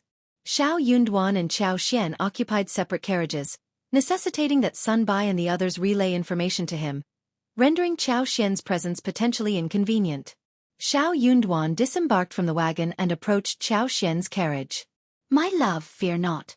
The assailants are not numerous. I believe Sun Bai, Sun Qian, and their team can handle them." Zhe, without engaging the enemy directly, stood guard at Qiao Xian's carriage alongside 7 or 8 other guards, keenly observing the unfolding battle. Qiao Xian, struggling to complete her task due to her dwindling energy, displayed a pale countenance when Xiao Yunduan approached. Misinterpreting her demeanor as fear, he sought to console her. Observing the battle and noticing Sun Bai, Sun Qian, and their comrades effectively holding their ground, Qiao Xian withdrew her power, mustering a forced smile in Xiao Yunduan's embrace. "I'm not frightened. I trust Guard Sunday. Please don't worry, my dear." Xiao Yunduan whispered, "I'm here for you." Qiao Xian smiled, gradually regaining her composure. The skirmish continued for about half an hour. Evidently, the assailants were aware of Xiao Yunduan's location and attempted to approach the carriage, but were thwarted by the staunch resistance from Sun Qian and his team. Observing that while the guards grew bolder in their defense, they also incurred significant casualties, the leader sounded a whistle. In the blink of an eye, the assailants dispersed, vanishing from the scene. If you find any errors, ads pop up, ads redirect, broken links, non-standard content, etc., please let us know. Report so we can fix it as soon as possible.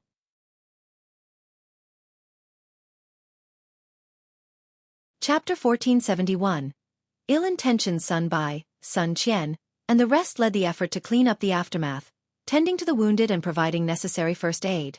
The ordinary followers, although visibly shaken, staggered forward to offer their assistance. Their limbs trembled, and many could scarcely move due to exhaustion. None of the attackers survived the encounter. Sun Bai and Sun Qian felt a sense of remorse but recognized the necessity of their actions. Afterward, they invited Xiao Yunduan to a quiet spot. "Lord, those people, despite their disguises as mountain bandits and their concealed identities, are certainly not typical mountain bandits. Genuine mountain bandits lack the coordination and training we just witnessed. These individuals possess highly disciplined skills, suggesting systematic and prolonged training. It's unlikely that common mountain bandits could achieve this level of proficiency. I suspect their background. There was a significant likelihood, around 80% to 90%, that they were dispatched by one of the princes, with the 4th prince being the prime suspect. However, lacking concrete evidence, Sun Bai refrained from making baseless accusations." Xiao Yunduan nodded and replied thoughtfully, I anticipated this would occur, and their presence reassures me. Nevertheless, I have a strong sense they won't give up easily. We must remain vigilant. Instruct them to maintain heightened patrols and to report any suspicious activity to me immediately. Understood, my lord. Sun Bai and Sun Qian nodded gravely, sharing Xiao Yunduan's sentiments. This was merely the beginning, not the conclusion. Each of the princes harbored deep-seated animosities against the crown prince, and the opportunity to undermine his standing was too tempting to resist. Whether it was solely the fourth prince or if other princes were involved remained unclear. As the crown prince, Xiao Yunduan was under constant scrutiny. He was cautious with his words and actions, refraining from making confrontational statements against his brothers to avoid tarnishing his reputation. This cautious approach allowed his siblings to accrue more power over time. Their organization boasted a substantial number of individuals under their command. Having already initiated action, they couldn't simply abandon their efforts. It was evident, though, that after the considerable delay, they wouldn't be able to exit the Black Pine Forest before nightfall, which further heightened everyone's anxiety. Xiao Yunduan remained unperturbed, calmly suggesting, "We might as well limit our travels for the day. Once we cross this rocky slope, we can find a suitable spot to spend the night. With our large group, we need to be cautious. In a way, the forest's intricate environment serves as a form of protection for us." Witnessing his composed demeanor, the group found some solace and concurred with his decision. Xiao Yunduan boarded Qiao Xian's carriage and transferred Leisureness and 2 others to his own. His wife had likely been quite alarmed and needed his presence for comfort. Drawing the curtain, the carriage started to move at a leisurely pace. Xiao Yunduan took Qiao Xian into his arms, sitting her on his lap, gently reassuring her. Qiao Xian's heart warmed with a mixture of emotions, leaving her uncertain whether to laugh or cry.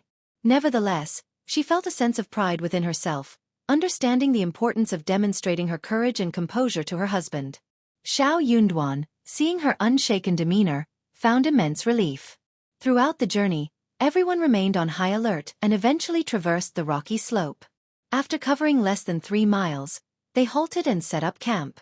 If you find any errors, ads pop up, ads redirect, broken links, non-standard content, etc., please let us know. Report so we can fix it as soon as possible.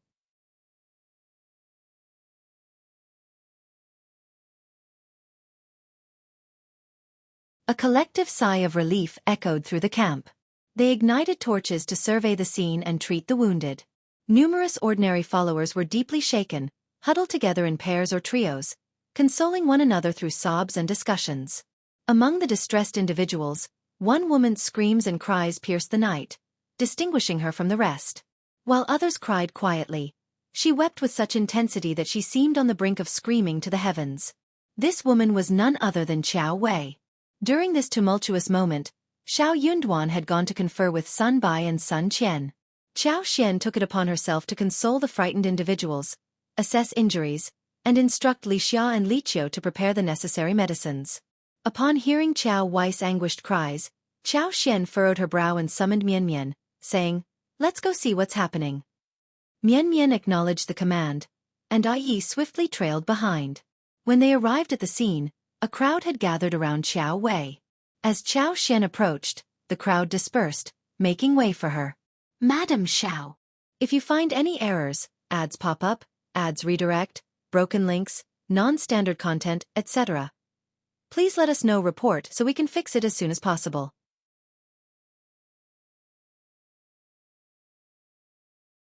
Chapter 1473. Qiao Wei injured. Qiao Xian nodded and directed her gaze towards Qiao Wei, who clutched her injured calf. "What happened?"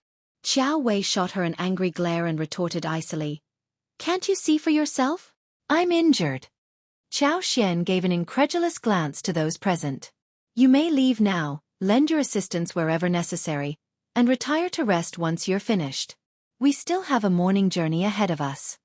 Initially, no one harbored a fondness for Qiao Wei, but upon hearing this, they concurred and dispersed, leaving only Qiao behind. Qiao Wei seethed with anger, casting a hateful glare in Qiao Xian's direction. Qiao Xian sneered, "Why are you staring at me? Return to your tent if you have the time.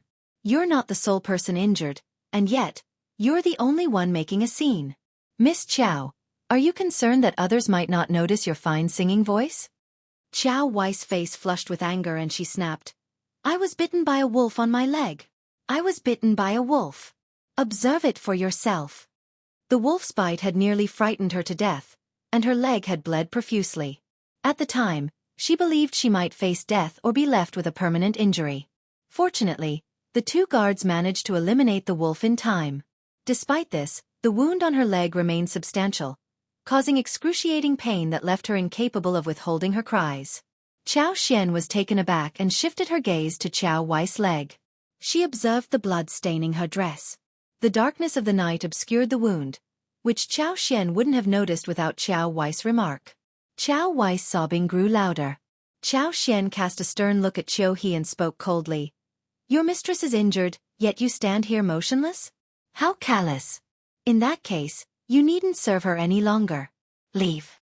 Madam Xiao. What, am I not entitled to give you orders? Xianxia, do not overstep your bounds. Qiao Wei rebuked angrily. He is my servant, and you have no right to shout at him. I can't give her orders? So what? Xianxia scoffed and turned to Yi. Take her away and teach her a lesson. Yes, madam. Yi, who consistently followed Xianxia and Xiao Yunduan's directives, promptly led Qiao away. Miss. Enough. Xianxia delivered a resounding slap to Qiao face, her voice sharp. What's the matter? Can't I issue commands to you? You're nothing more than a servant. From where did you acquire such impertinence? How dare you look down on me? By what right? Do you think I will tolerate it?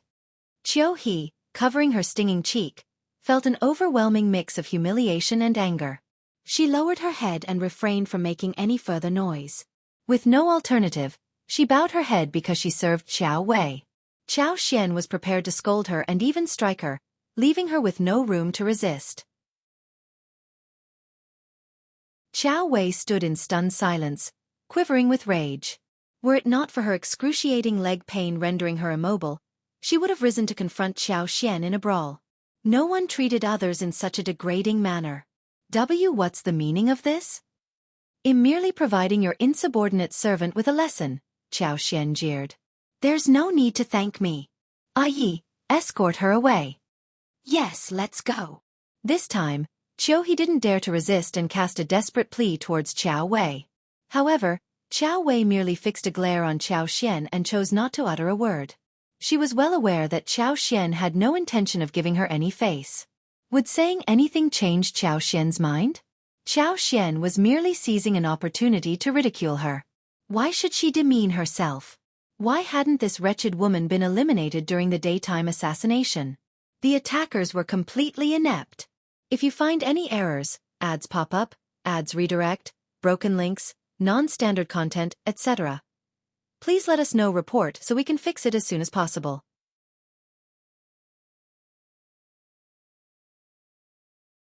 Chapter 1474.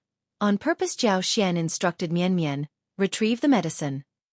With her back turned to Qiao Wei, she whispered something to Mian, who nodded and quickly departed. Before long, Mian returned with the necessary medical supplies. Xianxia then directed Xia and Qiao to assist her in applying the medicine and bandaging Qiao Wei's wound. Afterward, she instructed two maids to remain with Qiao Wei, ensuring they didn't leave her side for even a moment. Qiao Wei displayed no gratitude toward Xianxia. She merely glared at her and allowed the two maids to escort her away. With time, the commotion subsided, and the camp gradually grew quieter as everyone took the opportunity to rest.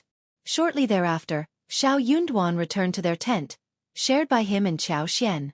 Xianxia addressed him, Husband, I believe I've discerned why they placed Qiao Wei in this group. Xiao Yunduan was taken aback. After Qiao was led away by Yi, Mian promptly followed and inquired about the medicine for external injuries. After Yi provided the information, she hurried away again. Yi didn't escort Qiao elsewhere. Instead, he suddenly kicked her from behind, hitting the back of her knee joint. Caught off guard, Qiao emitted a pained groan and tumbled to the ground. Her vision darkened, and tears welled up instantly.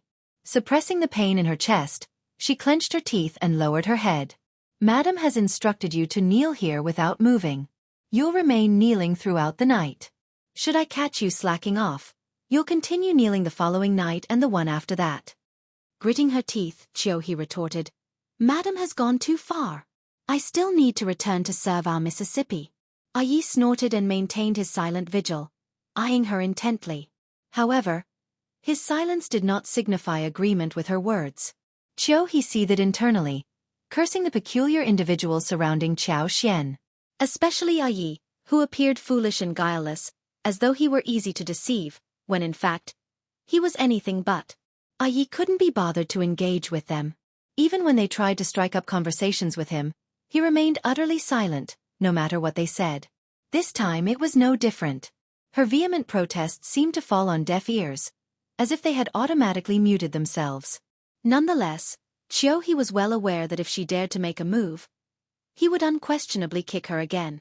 Suppressing her fury, Qiao he deliberately adopted a pitiable countenance. She lifted her head to gaze at Yi. My leg is wounded. Could you please provide me with some external injury medicine for treatment? Yi glanced at her but continued to maintain his silence. Qiao he put on a forced smile. I have no choice but to heed Madame Xiao's directive. I'll apply the medicine and accept my punishment. As she struggled to rise, Yi raised his foot. Attempt to move. Qiao he couldn't take it any longer. Her knees turned weak, causing her to tumble heavily onto the rugged ground once more. Her vision dimmed, and tears nearly welled up again. Is Madame truly so heartless? My legs will be ruined if I continue kneeling like this throughout the night. Yi remained unmoved, silently thinking to himself, You deserve to have your legs ruined. A servant like you remained unscathed while your mistress got hurt. How would you complain once I've maimed your leg? It was only fair. Yi kept his gaze fixed on Qiao he until the entire area was tidied up before returning to his rest. Prior to departing, he didn't neglect to issue a threat. Don't move or else humph. Qiao he seethed with resentment. Following Yi's departure, although she didn't dare to leave, she promptly seated herself on the ground. If you find any errors, ads pop up, ads redirect, broken links, non-standard content, etc., please let us know. Report so we can fix it as soon as possible.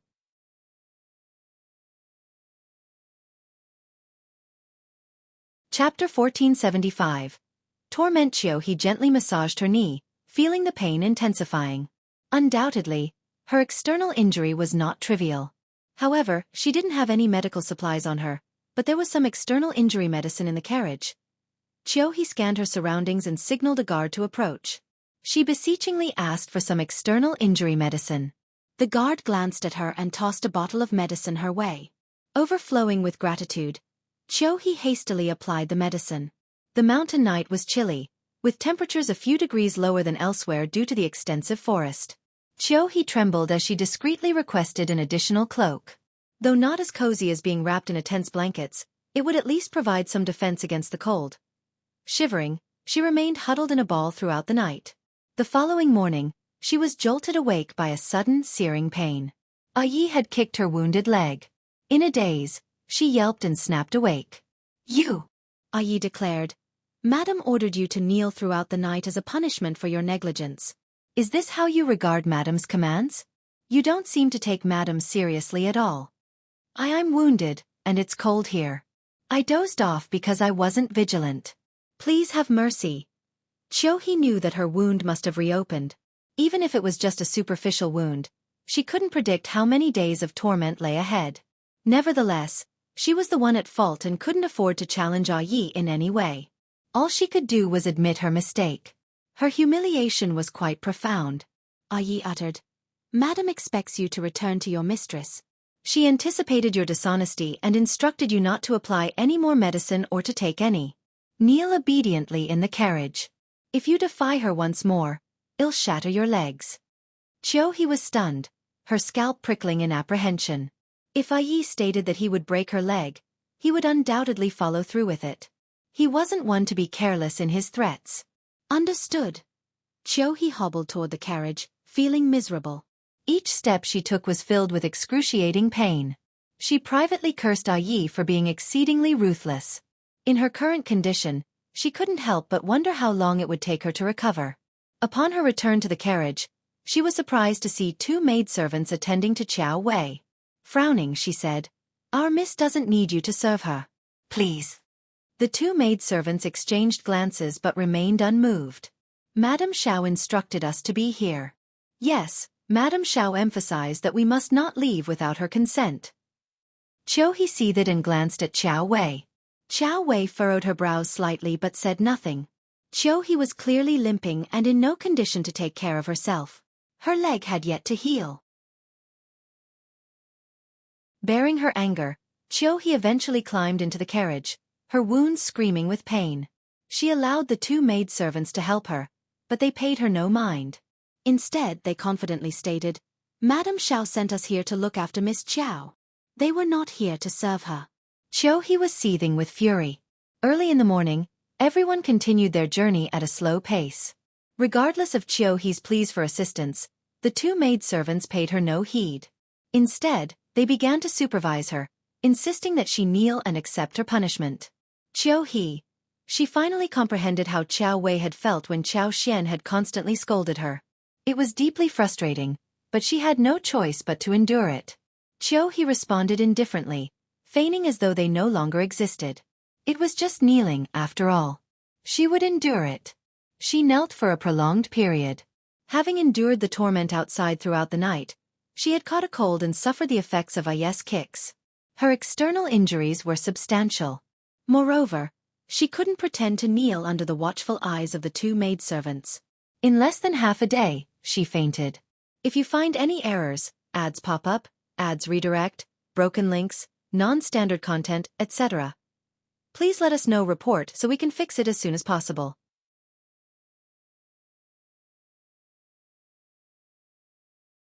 Chapter 1476. Can't understand. By the time he slowly woke up, half a day had passed. The entire team had already walked out of the Black Tiger Forest. Qiao Xian asked Yi to pass the message, saying that she was going to show her some mercy, so she did not need to kneel down. He gritted her teeth and thanked her. At this moment, her legs were already aching and numb, and she had almost lost consciousness. Her head was dizzy, and her body felt cold and hot. It was extremely uncomfortable. However, the 2 maidservants acted as if they did not see anything and refused to even pour her a cup of hot water. He was angry and hateful, so she could only endure it. Deep down inside her heart, she could not help but wonder what she had done to offend Madame Xiao. It was not enough for her to make trouble with Qiao Wei. Why did she make trouble with her, the maid? It could only be said that Madame Xiao was too free. Either she was frightened and deliberately took it out on them. The group of people finally left the Black Tiger Forest safely. All of them were energized and heaved a sigh of relief. The primordial old lady in the forest was lush and gave off a strong sense of oppression. Everyone wished that they could get as far away from it as possible. After walking out, they only took a short rest and ate something before immediately starting their journey again. Only half a day had passed. They could still walk for another half a day. This road was much easier to walk. They could walk far in half a day. After the discussion, Sun Bai and Sun Qian reported to Xiao Yunduan and suggested that they should keep a steady pace for the next few days. There's clearly something wrong with those gray wolves in the middle of the night. I don't dare to say if everyone will be able to sleep peacefully every night in the future. At night, they won't be able to sleep well. If they're in a hurry to travel during the day, even someone made of iron won't be able to last for more than a few days. If any negligence is caused, the consequences will be unimaginable. They all remembered that the wolf pack was the only one who attacked in the middle of the night yesterday. There was no one. In the battle in the morning yesterday, more than half of the other party had escaped. At this moment, they did not know where they were hiding, waiting for them to kill their way out when they were tired and negligent. Xiao Yunduan nodded. You are right. According to the normal schedule, we will reach Huning City in almost 20 days, right? If we travel at full speed, we will need about half a month. There is no need to fight for these days. If you don't have a good night's rest, you should slow down. You just need to return to Huning City within a month. Everyone was tired yesterday and didn't rest well at night. Pass down the order to camp early today. I have something to say then. Xiao Yunduan took a look at the 2 of them and praised them inwardly. They were indeed the elites of the prince's mansion. They were very thorough and timely. Sun Bai and Sun Qian looked at each other imperceptibly and secretly heaved a sigh of relief. They hurriedly agreed with cupped fists. What they were most worried about was that Lord Xiao would panic because of his insecurity. They wanted to speed up and get to Huning City as soon as possible. Everyone knew that as long as they reached Huning City, they would be much safer. Many people in the team had already expressed this intention. They couldn't wait to look like they could endure no matter how difficult or tiring the journey was as long as they could leave this place early. However, more haste less speed meant more danger. Hence, they only rushed for about 2.5 hours in the afternoon. When they arrived at a place that Sun Bai and Sun Qian felt was suitable for them to camp for the night, they ordered the entire team to stop. If you find any errors, ads pop up, ads redirect, broken links, non-standard content, etc., please let us know report so we can fix it as soon as possible.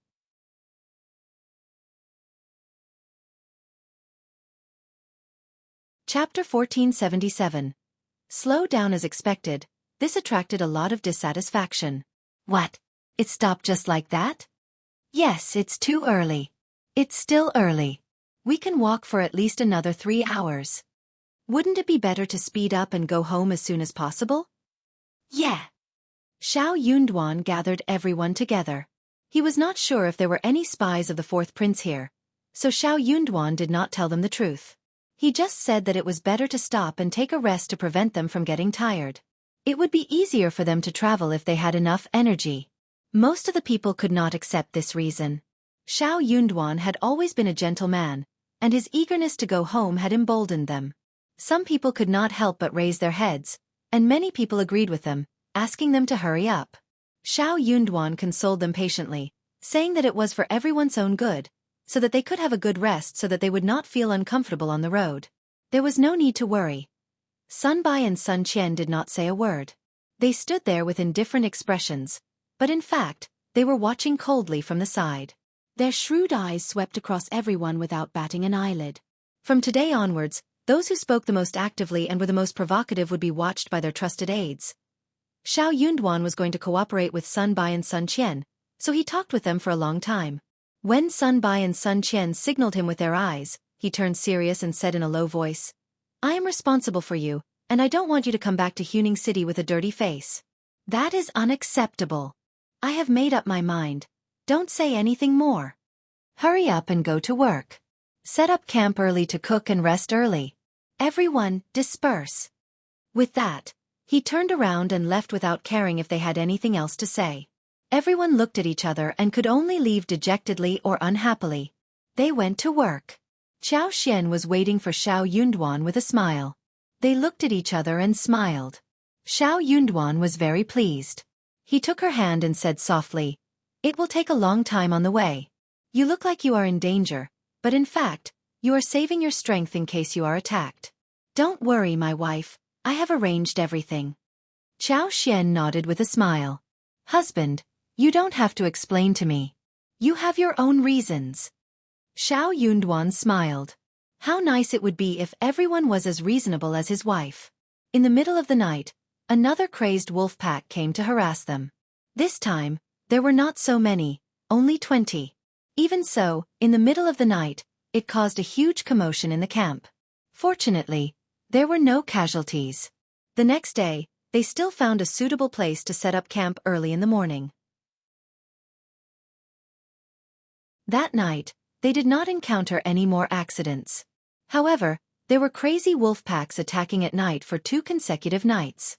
Everyone subconsciously became vigilant and felt that they would come tonight, so they did not dare to fall asleep at night.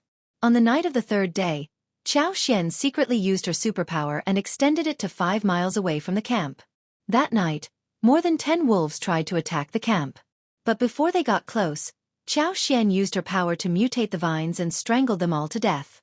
It was not that she was cruel, but she had no choice. Although the grassland was vast, the number of wolves in each area was limited. The wolf pack and the wolf pack each had their own territory, so they would not easily cross the line. If you find any errors, ads pop up, ads redirect, broken links, non-standard content, etc., please let us know report so we can fix it as soon as possible.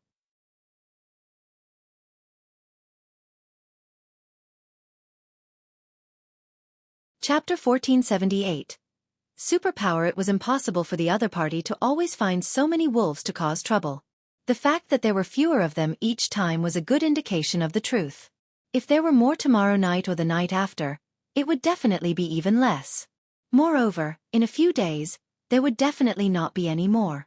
That night, everyone finally had a good night's sleep. They were full of energy, and they finally felt more at ease as they chatted and laughed. It seemed like the other party had run out of tricks. Xiao was exhausted at night, so she was very sleepy during the day. At first, Xiao Yunduan thought that something was wrong with her, so he was worried and anxious. But then she said with a smile that she did not sleep well at night and that she just needed to get some sleep in during the day. Then Xiao Yunduan asked the accompanying doctor to check her pulse. It turned out that she was indeed tired and not in good spirits, so he did not insist. Xiao slept for half a day in the wagon, and finally got over it. When they were about to reach their camp in the afternoon, they were much more energetic. Seeing this, Wuxia smiled and said, "Madam looks much more energetic now. Mian, quickly go and tell the adults. Don't let Lord worry." Mian smiled and agreed. She ordered the carriage to slow down and jumped down. Xiao was not able to stop them, so she said helplessly, "That is not necessary. You are just messing around." Wuxia and Qiao covered their mouths and laughed. Qiao also smiled and said, "Madam, this was all instructed by the Lord. You went to bed early in the morning. The Lord came over several times and saw that you were sleeping soundly, so he couldn't bear to disturb you.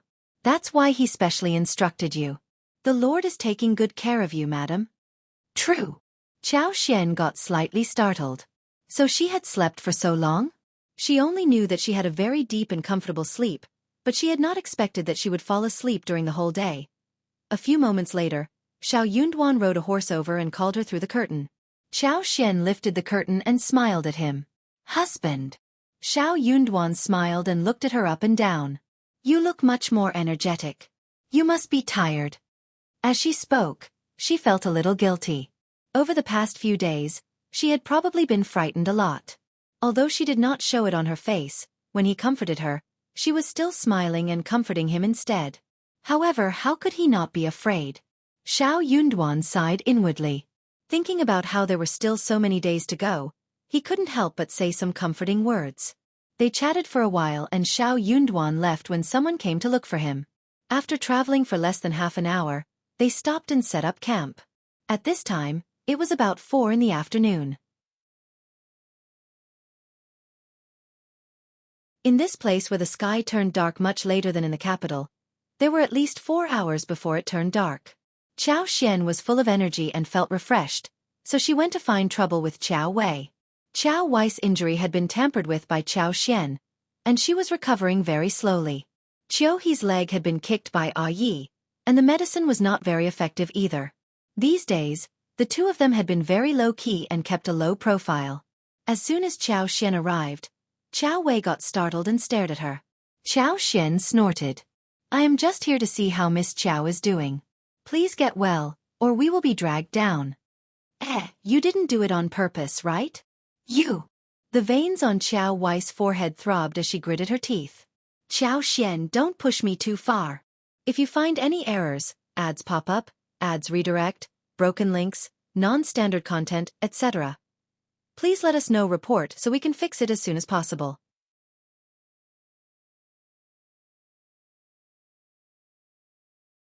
Chapter 1479. Too surprising. Qiao did not care about what she said, so she made a fuss for a while before leaving. Qiao Wei wanted to curse, but when she saw the two maids in the carriage, she gritted her teeth and almost vomited blood. That night, just as Qiao had expected, less than 10 wolves were released to cause trouble. It seemed that they had a very clear purpose. The result of the attack was not important. What was important was to harass them and not let them live in peace. Unfortunately, they had miscalculated Rui's plan. Those few wolves were killed by Qiao when they were still 5 miles away. After finishing the work that night, Qiao found that she was not as tired as last night. It had something to do with the fact that there were not many wolves tonight. Maybe it was because she had used too much last night, which was also a stimulation for her power, making it more solid. Another safe and sound night passed. Everyone heaved a sigh of relief in their hearts. They felt that the other party must have given up after realizing that there was no opportunity to take advantage of them no matter what they did. The atmosphere in the entire camp became much more relaxed and light. Sun Bai and Sun Qian did not dare to be negligent. They ordered their trusted subordinates to pass down the order. They still had to be careful and vigilant. It was impossible for the fourth prince to only have this little trick up his sleeve. What they did not know was that in another place in the grassland, a group of people looked at the row of wolf corpses on the ground in front of them. Their expressions were solemn as they fell into deep shock and contemplation. It was the same for both knights. Before these wolves could reach the other party's camp, they were all dead. There was not a single wound on his body. All of them were suffocated to death by the neck. How was this possible? This was a wolf, not some harmless little animal.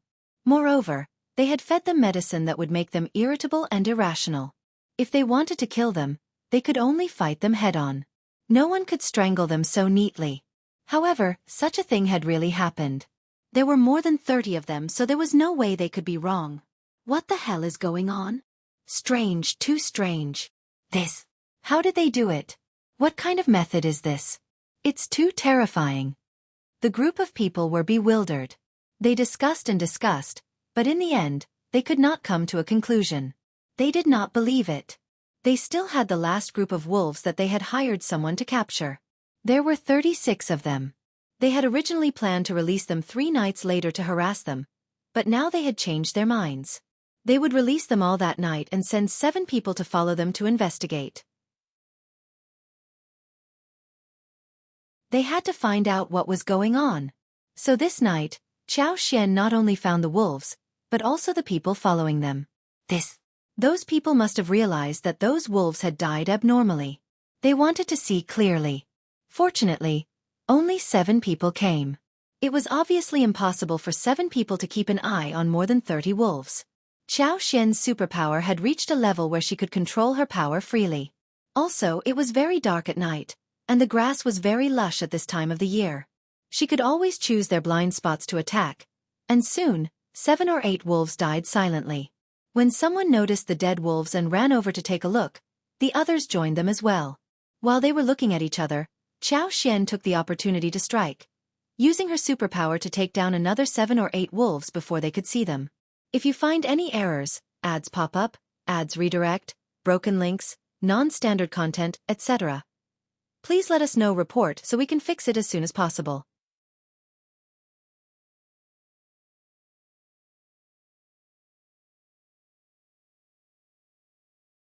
Everyone looked at each other, especially those who had personally experienced that strange thing last night. Their eyes were filled with fear, and their hearts were filled with sorrow. Almost they would also become like this. Lord, what should we do? What kind of demon, fey, demonic spirit technique is this? What kind of demon technique is this? No matter what it is, it's... Everyone fell silent, and the air became suffocating. Yes, no matter what it was, they could not resist it. How were they supposed to continue playing like this? Were they really going to die one by one? Fear rose in everyone's hearts, and they all wanted to retreat. The hesitation in the leader's eyes only lasted for a short moment. He sneered and said, I don't know what unorthodox methods they used, but their goal has clearly been achieved. Look at all of you. Humph. What are you afraid of? Don't forget what we're here for. If you find any errors, ads pop up, ads redirect, broken links, non-standard content, etc., please let us know. Report so we can fix it as soon as possible.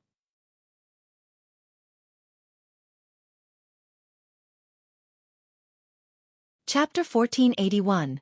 Discovered again. Remember Master's warnings before we embarked? Can't say you're ignorant of Master's temperament. Heads hung in solemn agreement as the leader continued, shedding light on the mysterious wolf deaths. The wolves were drugged by us, but they outsmarted us. Planted medicine outside their camp, and the wolves succumbed. Relief washed over the group as they nodded, finding clarity in the explanation. As for those 2, they were likely captured and had their wills crushed, left behind to sow panic. Your reactions played right into their hands. A collective sense of shame settled among them. The leader's cold smile cut through.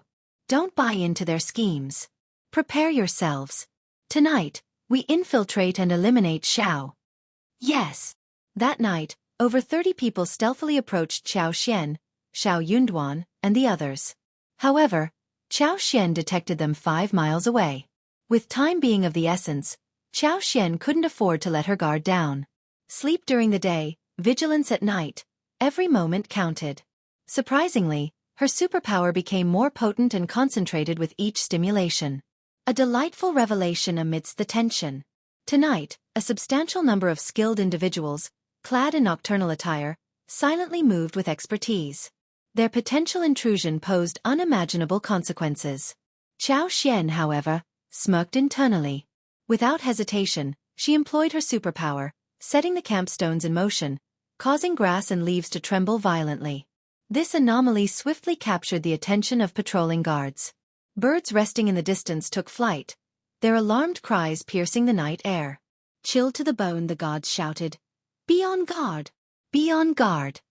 The would-be assassins, brimming with killing intent and set on catching their targets off guard, seethed with anger as their vision darkened. Curses filled the air. Bastard! Bastard! Boss, what now? Should we press on? Why bother advancing? The leader spat hatefully. We've alerted them. No chance of victory. No chance of success. Retreat. Yes. Exposure was no longer a concern. Abandoning stealth, the group hastily reversed course. Sun Bai and his men pursued, but it was too late. Regrettably, they had to relent. In a concealed location, over 30 individuals in night clothes, some standing, some sitting, wore grim expressions. Unease spread among them as they exchanged furtive glances. Something was amiss. It felt as if the other party had divine intervention. Despite their efforts to conceal traces during the ambush and this sneak attack, they inexplicably triggered the nesting birds, causing a chaotic disturbance and thwarting their plan. The inexplicable turn of events left them thoroughly disheartened. If you find any errors, ads pop up, ads redirect, broken links, non-standard content, etc., please let us know. Report so we can fix it as soon as possible.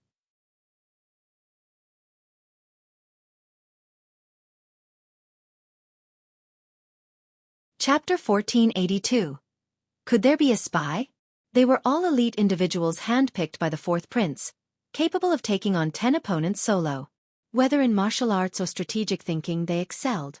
Even if the other party's defenses were as impenetrable as an iron bucket, the likelihood of infiltrating and assassinating them was still remarkably high. Yet, before they could make a move, an unexpected incident occurred. How could they reconcile with such a turn of events? This was a level of frustration they had never experienced before.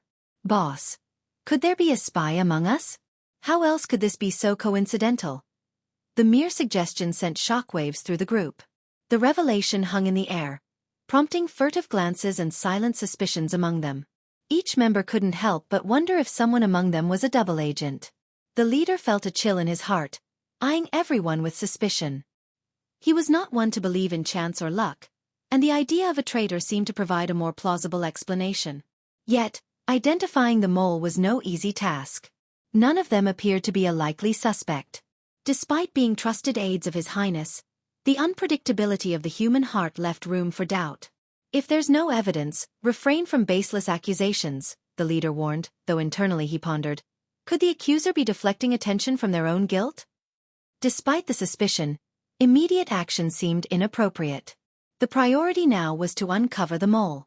Amidst the tension, the atmosphere suddenly shifted to calmness, surprising Xiao Yunduan, Sun Bai, and Sun Qian. This time, they were genuinely stunned, struggling to grasp the meaning behind the other party's actions. Even the experienced Sun Bai and Sun Qian found themselves bewildered. The only certainty amidst the confusion was the assurance of sufficient rest time. With that, the pace of their journey could be accelerated. Yet, vigilance remained paramount, especially during the night. Careful selection of safe resting places was imperative. The plan had undergone a drastic change. What was initially estimated to be a cautious month-long journey was now shortened by 6 to 7 days, adding a layer of torment to their stay in this desolate, dangerous foreign land. The return to Huning City was imminent, slated for no more than 3 days according to the revised itinerary. The anticipation lifted spirits, infusing the group with newfound energy as they hurried forward.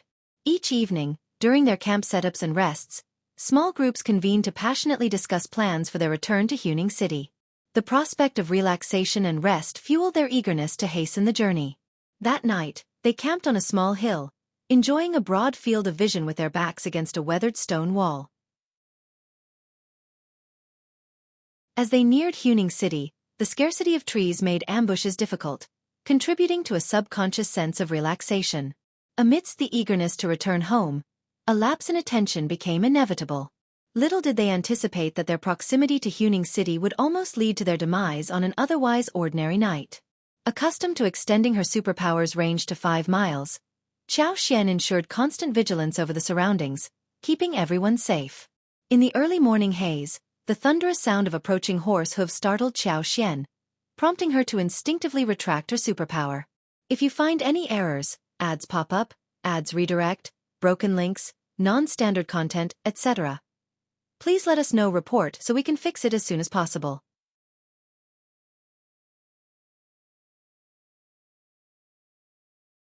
Chapter 1483.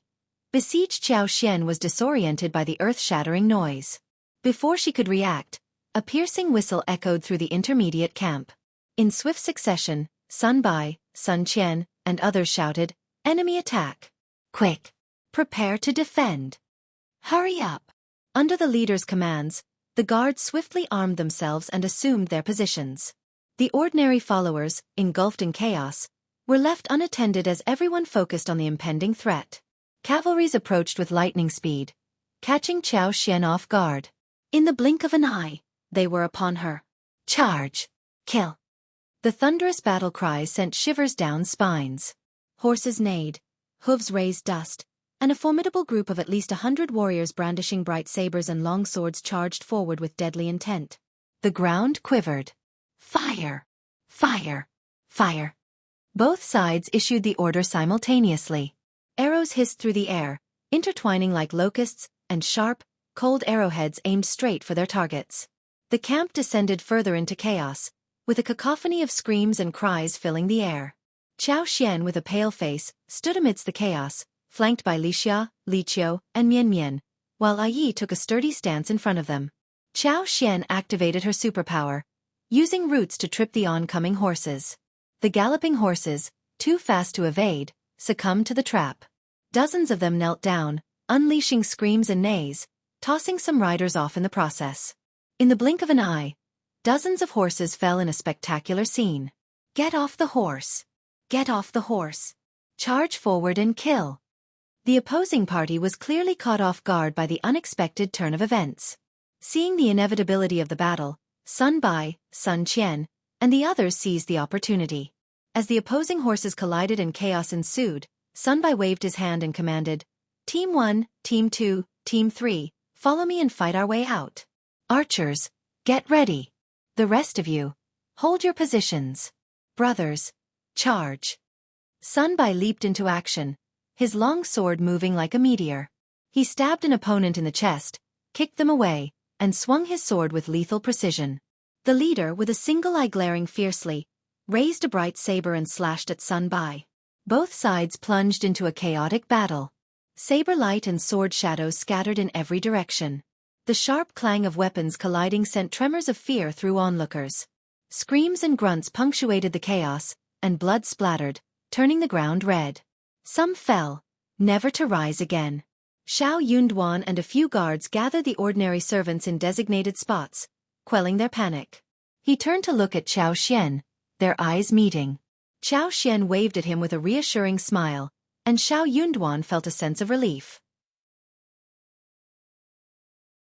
The enemies, numerous and relentless, displayed savage ruthlessness, charging fearlessly with no intent to relent.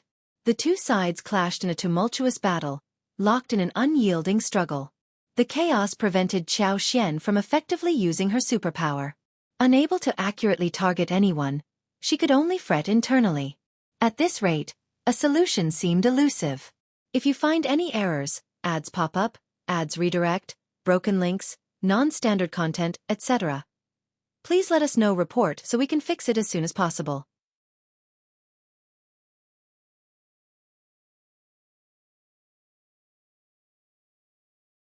Chapter 1484. Fight. The opposing force boasted a larger number of people, resulting in more guards than their own team. However, the numerical advantage was not significant. The adversaries displayed a valiant and ferocious demeanor, exuding a sense of banditry. Their bold and reckless fighting style proved challenging to resist. Their side seemed impervious to defense, while the defenders faced the burden of maintaining their position at all costs. The dilemma lay in the fact that the opposing party operated without restraint, unburdened by concerns. On the contrary, their side had to staunchly defend the position, as any breach, whether it led to the slaughter of ordinary entourage members or their capture as hostages, would thrust them into a perilous situation. The opposing force understood this dynamic well, which drove them to risk their lives in a relentless charge. Despite their best efforts, their men could only fight to a draw, forming an ineffective barrier. The current situation indicated an imminent breakthrough of the defense line. Sun Bai, Sun Qian, and the corps leaders, acutely aware of the impending threat, felt a sense of extreme anxiety. Unexpectedly, a billow of dust appeared in the distance. Another group of people galloped towards them, heading in their direction.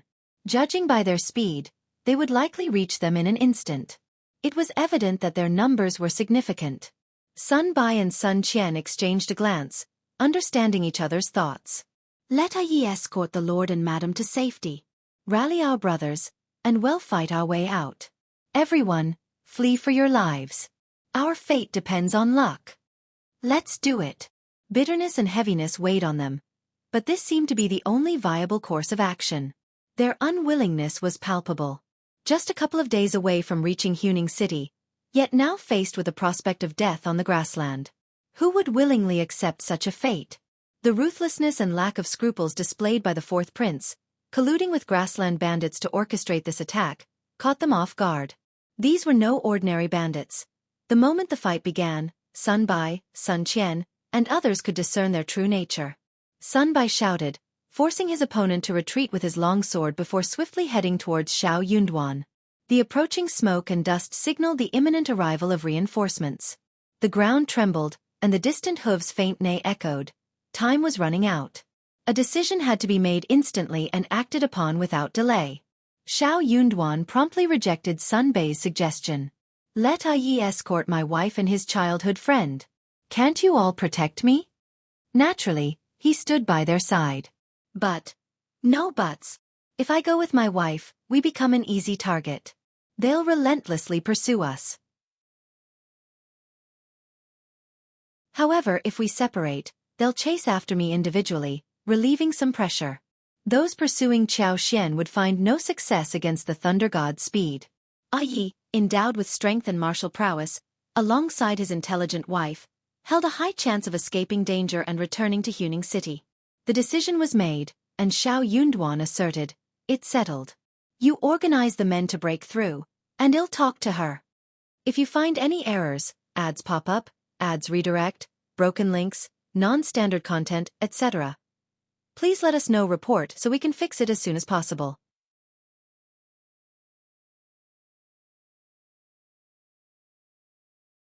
Chapter 1485.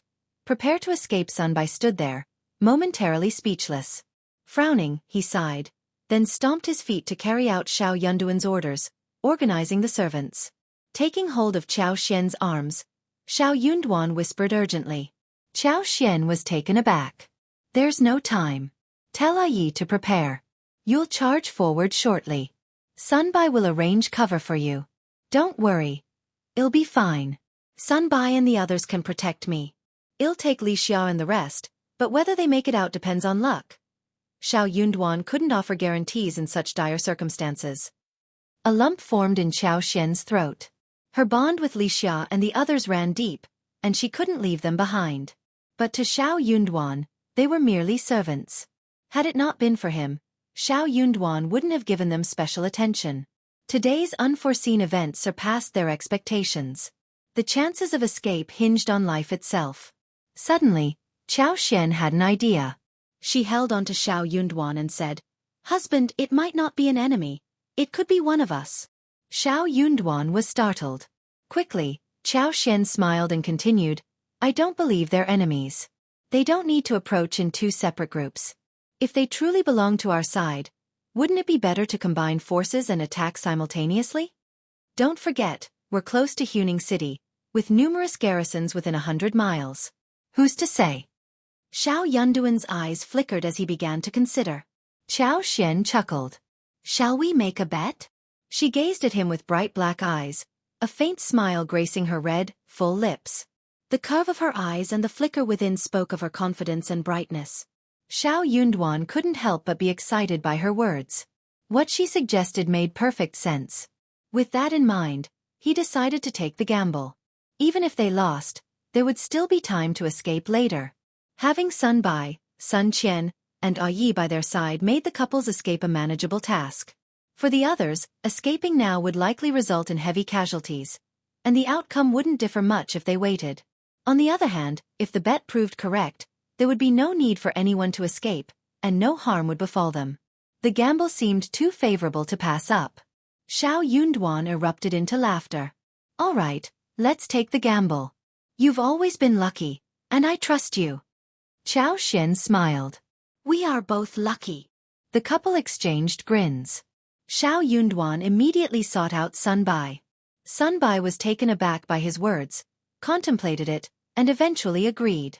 Indeed, the distinction between fighting their way out now or later wasn't significant. In that case they decided to wait. The thunderous sound of horse hooves became deafening as the group of at least 50 to 60 riders approached. Blind Sure, is it really you? Why are you here again? Although this group consisted of only 50 to 60 cavalrymen, it was evident they were elite. All had arrows notched, aimed at the battlefield where the two sides had ceased their deadly conflict. Sun Bai, Sun Qian, and the others could now clearly discern that these individuals were from Great Qin. Despite lacking military attire, the bows and arrows were unmistakably of military origin. If you find any errors, ads pop up, ads redirect, broken links, non-standard content, etc., please let us know. Report so we can fix it as soon as possible.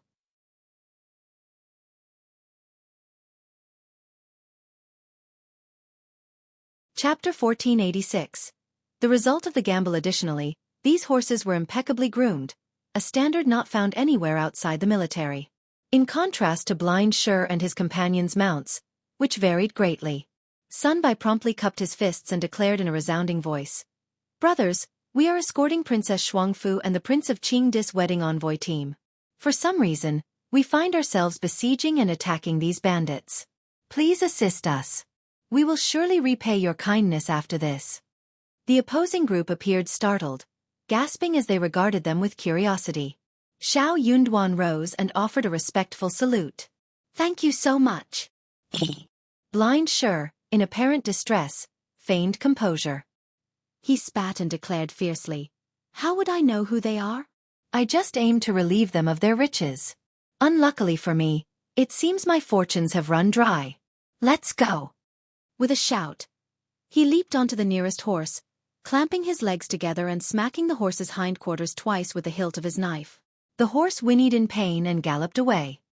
His subordinates, in a panicked frenzy, hastily mounted their horses, some settling for whichever they could seize. In the blink of an eye, they scattered like frightened birds and beasts, leaving the scene swiftly. The young man who had berated Blind Sure earlier brandished his whip with a cold smile. "Consider yourself fortunate this time. You've had an easy escape." As he spoke, he dismounted, and those with him also stowed their bows and arrows, following suit. Xiao Yunduan retrieved the marriage envoy token and handed it to Sun Bai, proclaiming loudly, "I am Xiao, Minister Counselor of the Ministry of Revenue, escorting Princess Xiangfu and the marriage envoy. Here is my token.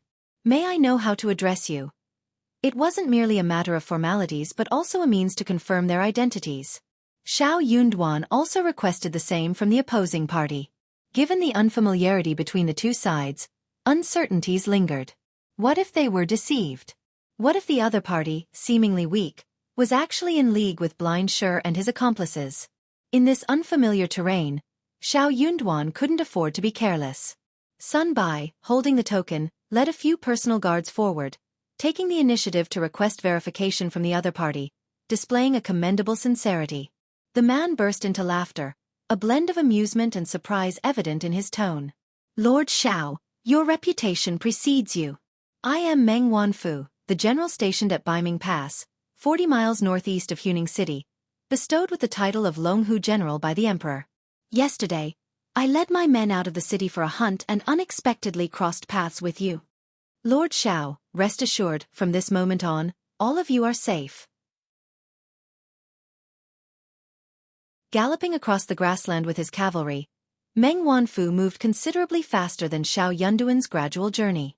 Meng Wanfu produced his identity token and handed it to Sun Bai. The moment Sun Bai touched the token, he sensed its authenticity.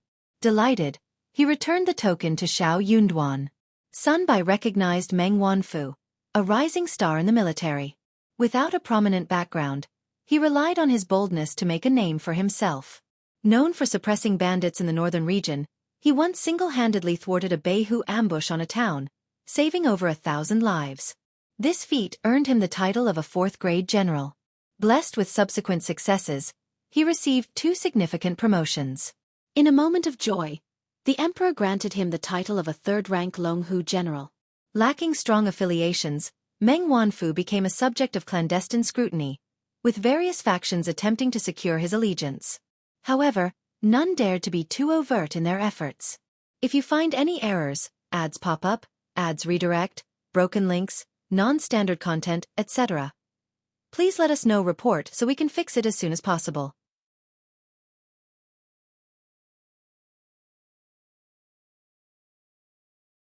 Chapter 1487. Old friend. That's why the Crown Prince took notice of him. Sun Bai and Sun Qian were also aware of it. Knowing Sun Bai's meticulous nature, Xiao Yunduan trusted that if he was fine, there must be no problem. He moved forward to meet General Meng. With the confirmation of safety, everyone let out a collective sigh of relief. They proceeded to clean up the battlefield, tend to their wounds, and pack their belongings. Meng Wanfu and his companions joined in to lend assistance. Out of the blue, Meng Wanfu turned to Xiao Yunduan and remarked, "Lord Xiao, do you truly not recognize me?" Xiao Yunduan was taken aback. He gazed at Meng Wanfu perplexed. "General Meng, have we met before?" A handsome and petite soldier beside Meng Wanfu chuckled. Looking up, she smiled and said, "Lord Xiao, do you remember me?" Both Xiao Yunduan and Sun Bai were surprised. This bodyguard, disguised as a man, was evidently a woman. While her true identity initially went unnoticed, her feminine tone during speech now made it unmistakable. "You are." Xiao Yunduan furrowed his brow. He had a faint recollection of her, but couldn't place her name. The situation felt perplexing. One was General Meng, and the other stood before him. They were likely associated with General Meng. Both inquired if he remembered them, yet he couldn't recall either. The awkwardness of the situation weighed on him. If he had encountered these 2 individuals before, logic dictated that he shouldn't have forgotten them. This was unreasonable. It felt too unreasonable. Since when did his memory become so unreliable? The woman burst into laughter and explained, "I apologize, Lord Xiao. It's perfectly normal not to remember me. While we hailed from the same village, you were engrossed in your studies, either at the academy or home. Meanwhile, I toiled in the mountains and fields every day. I doubt you saw me more than a few times. You're a renowned scholar in our village. Naturally, you'd be remembered." Xiao Yunduan gasped, suddenly recalling something. Surprised, he exclaimed, You're Ding Xiang. I didn't expect to see you here." Xiao Yunduan nearly blurted out, "You're not dead." Recognizing the inauspiciousness, he cut himself off just in time. Normally, he wouldn't make such a low-level mistake. Yet, Ding Xiang's presence caught him off guard. He did remember Ding Xiang. Otherwise, he wouldn't have found her familiar. However, the Ding Xiang before him differed significantly from his memory, preventing the connection.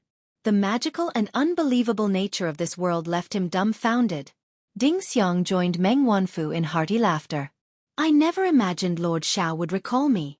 Ding Xiang expressed her joy. Meng Wanfu smiled, opting not to press Xiao Yunduan further. He respectfully bowed and said, "Lord Xiao, do you remember saving a man in a coma on your way home with Madame Xiao?" "That was me." While Xiao Yunduan might not recall Meng Wanfu, Meng Wanfu could never forget his savior. Unaware of the capital's situation, the Lord Xiao before them matched the image in Meng Wanfu's mind. Ding Xiang's mention of Xiaoding village aligned with what Madame Xiao had conveyed. Everything fell into place. If you find any errors, ads pop up, ads redirect, broken links, non-standard content, etc., please let us know. Report so we can fix it as soon as possible.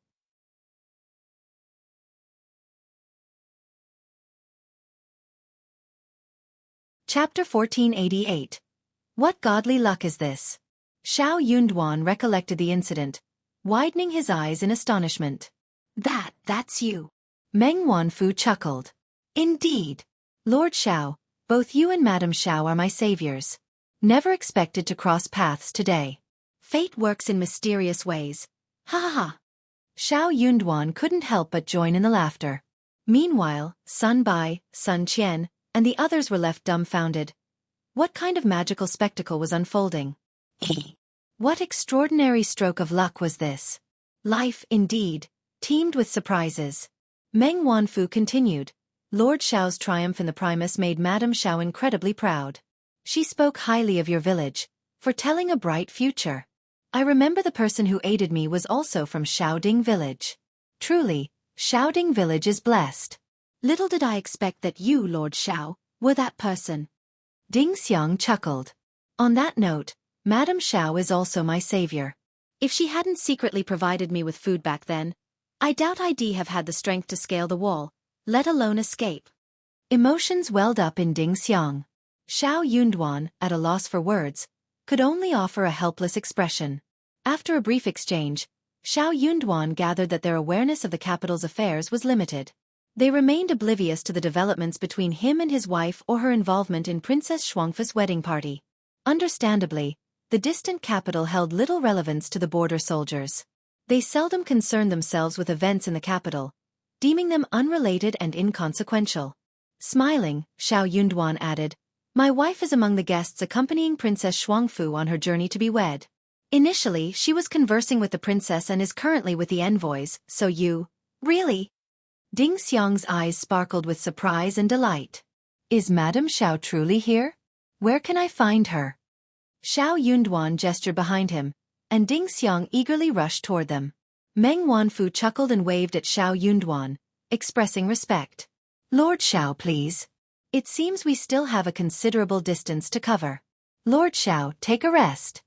Xiao Yunduan nodded with a smile. General Meng, there's no need for such formality. I don't possess the qualifications. But Meng Wanfu insisted. You are more than worthy. Anytime, you're worthy. Scholars like you are admirable, knowing so much, unlike me, barely literate. Besides, you're my savior. Xiao Yunduan countered. General Meng, you misunderstand. Even without our assistance, you would have carved out your own path to success. We merely lent a helping hand. General Meng, let's not bring this up again. I'm not deserving of such praise. Meng Wanfu laughed heartily. All right, let's drop the topic. In short, if Lord Xiao ever needs my assistance, just ask. Xiao Yunduan's thoughts turned to Qi. He contemplated seeking Meng Wanfu's help, given that Qi was also in the area. However, broaching the subject now seemed inappropriate. He would address it in a few days. Ding Xiang spotted a group of busy women on the hill and hastened toward them. Initially oblivious, Lixia, Qiao, and the others were taken aback when they saw her approaching their mistress.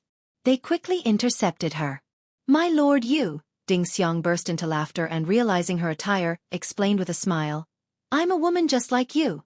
Please don't stop me. Where is Madame Xiao? I'm an old friend. If you find any errors, ads pop up, ads redirect, broken links, non-standard content, etc., please let us know. Report so we can fix it as soon as possible.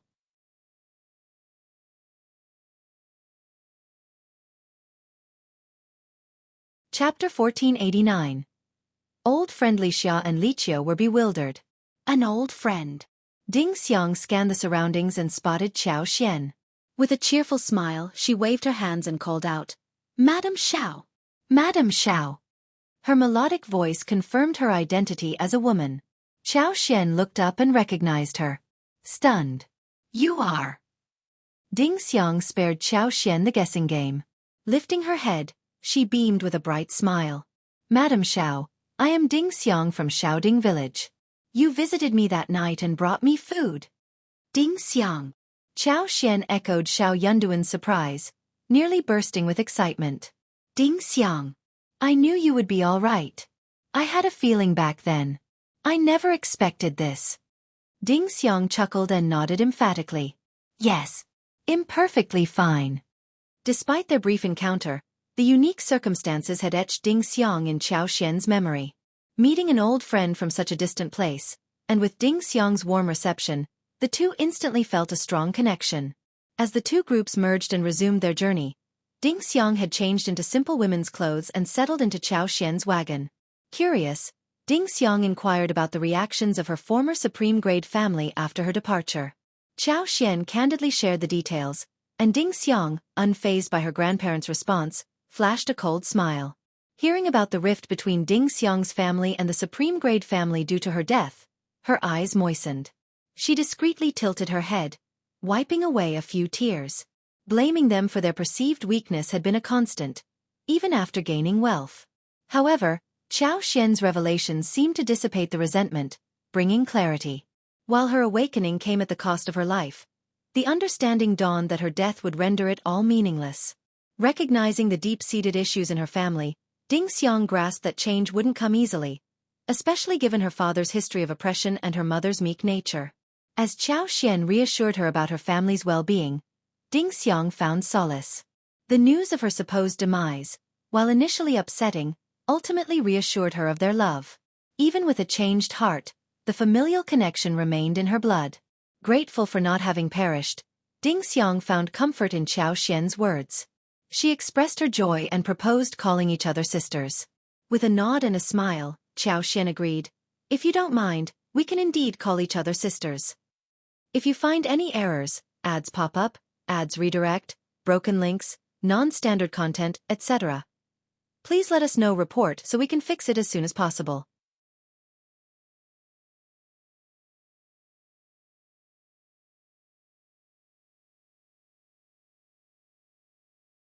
She also acquired a set of basic study tools and a few books, such as the 3-character classic and the 100 family surnames. During this process, Meng Wanfu felt a pang in his heart. However, Ding Xiang explained that he lacked literacy skills. Without the ability to read and write, it would be challenging for him to stand out in the army. Learning a few words every night was necessary for his future prospects. Though reluctant, Meng Wanfu acknowledged the validity of Ding Xiang's reasoning. Driven by his deep-seated resentment, he gritted his teeth and reluctantly agreed. Ding Xiang took on the role of his tutor. As for how Ding Xiang could read, she couldn't actually read. However, while working, she often eavesdropped on lessons in the neighboring village's school. In doing so, she managed to memorize the 3-character classic. Matching the words in the book allowed her to recognize them naturally. If you find any errors, ads pop up, ads redirect, broken links, non-standard content, etc., please let us know. Report so we can fix it as soon as possible.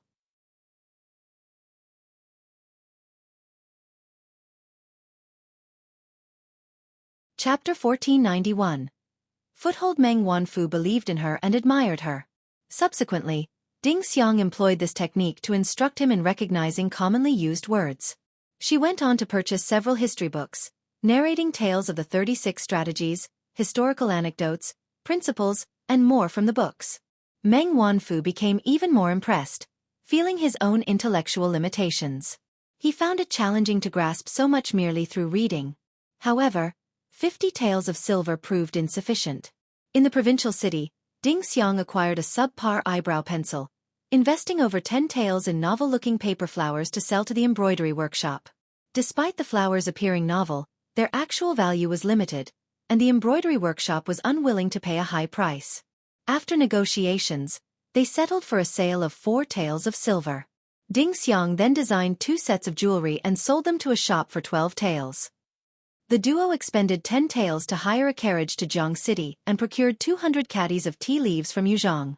After 3.5 days, They reached Jianghu City and sold the tea leaves to the second Dao trafficker for 20 taels of silver. The total cost of the tea leaves was 11 taels. This trip yielded a profit of 9 taels, with only 1 or 2 taels spent to reach Jianghu City. In Jianghu City, Ding Xiang chartered a boat and bought a batch of goods to sell at the next stop. After more than a month, upon reaching Huning City, they managed to cover all their expenses, including food, accommodation, and transportation, and even earned 2 to 3 yuan. They reveled in laughter for an extended period. Meng Wanfu was brimming with admiration and a sense of ease. Even if he couldn't join the army, he could engage in business with Ding Xiang and make a living. Meanwhile, Ding Xiang, overwhelmed with emotion, was on the verge of tears. The transportation in ancient times was undeniably grueling. Although the journey from south to north covered only a short distance, after more than a month, she was utterly exhausted, nearly crippled.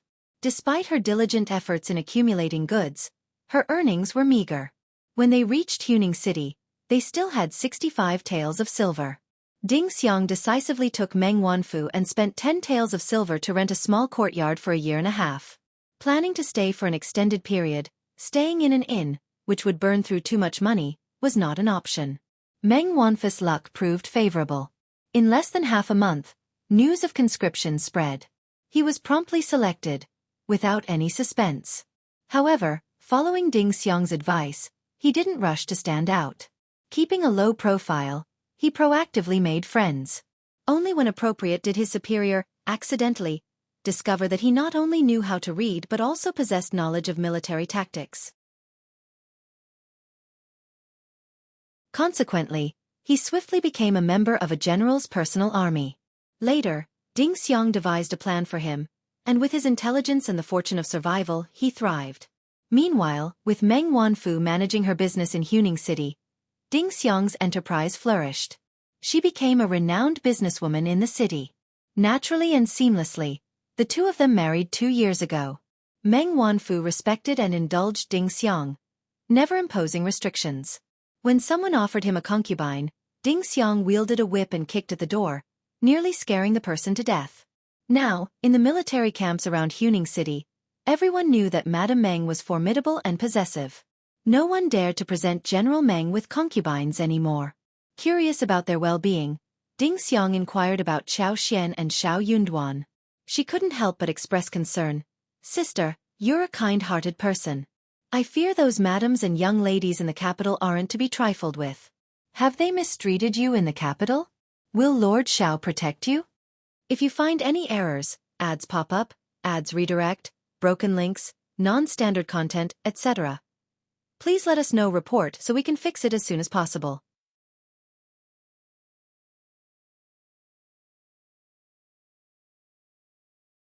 Chapter 1492. Remember, Qiao Xian had married beneath his status, but with Xiao Yunduan now favored in the East Palace, Ding Xiang was unsure if he would become arrogant or develop undesirable habits as a result. Ding Xiang genuinely cared about Qiao Xian. Internally sweating, Qiao Xian felt stressed under Ding Xiang's concerned gaze. She had never expected someone to describe her as innocent, which left her feeling a bit embarrassed. Ding Xiang persisted, "I truly consider you one of us. If you ever face any injustices, you must inform me. I will ensure justice is served." Having no close relatives and viewing the Ding family as enemies, not family, Ding Xiang couldn't escape the estrangement in her heart. Although her parents' actions, fueled by the belief she was dead, brought relief, the emotional distance remained. Qiao Xian stood out as the only one who offered support during her troubled times, providing the warmth and comfort she craved. This kindness was etched in her memory, a sentiment she would carry with her for the rest of her life. Hearing Ding Xiang's tone, Qiao Xian couldn't help but laugh. She shook her head and replied, "My husband treats me well. He's a good man and am not mistreated. If he ever mistreats me in the future, I'll turn to you for help." "All right, don't forget." They exchanged smiles. Both were curious about each other's cities. Ding Xiang about the capital, and Qiao Xian about Huning City. They engaged in conversation throughout the day, parting only when they set up camp at night. With dozens of elites led by Meng Wanfu and Ding Xiang now in their group, everyone felt more secure. With Meng Wanfu standing alone, the fourth prince's subordinates wouldn't dare to act recklessly unless they went insane. Qiao Wei, almost recovered from her injuries, learned about Meng Wanfu and Ding Xiang's identities. In the evening, during their camp setup, she had someone assist her in greeting Ding Xiang. After visiting Xiao Yunduan, Qiao Xian returned to find Qiao Wei conversing with Ding Xiang. Ding Xiang, lowering her eyes, wore an unreadable expression. Disdain crossed Qiao Xian's face as she observed Qiao Wei. Qiao Wei always exuded confidence, but not everyone who seemed close to her agreed with her or considered her a friend. Birds of a feather flocked together, and Qiao Wei was not part of that flock. Sensing Qiao Xian's return, Ding Xiang looked up, greeted her with a smile, and stood up. "Sister." Qiao Xian smiled, taking a seat beside her. "What were you discussing?" At the affectionate use of sister by Ding Xiang, Qiao Wei's smile froze, replaced by burning jealousy and anger. What audacity! Why was Qiao Wei always present, ingratiating herself with Madame Meng so quickly? How shameless! Envy flared within her. Despite her previous indifference and lack of response to flattery, she found Qiao Xian so friendly. What had Qiao Xian done? Qiao Wei refused to let anyone address her as sister. Xiao Yunduan was merely a fifth-ranked official, not as powerful as General Meng, a third-ranked general. This felt like a trap. How shameless! If you find any errors, ads pop up, ads redirect, broken links, non-standard content, etc., please let us know. Report so we can fix it as soon as possible.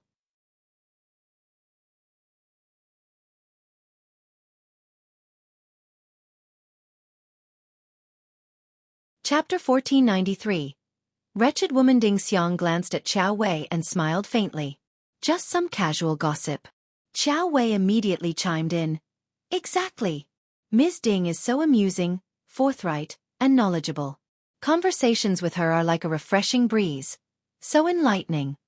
Her use of Ms. Ding sounded intimate, creating an illusion of a deep and close friendship where they shared everything. Qiao Xian remained silent, maintaining a smile.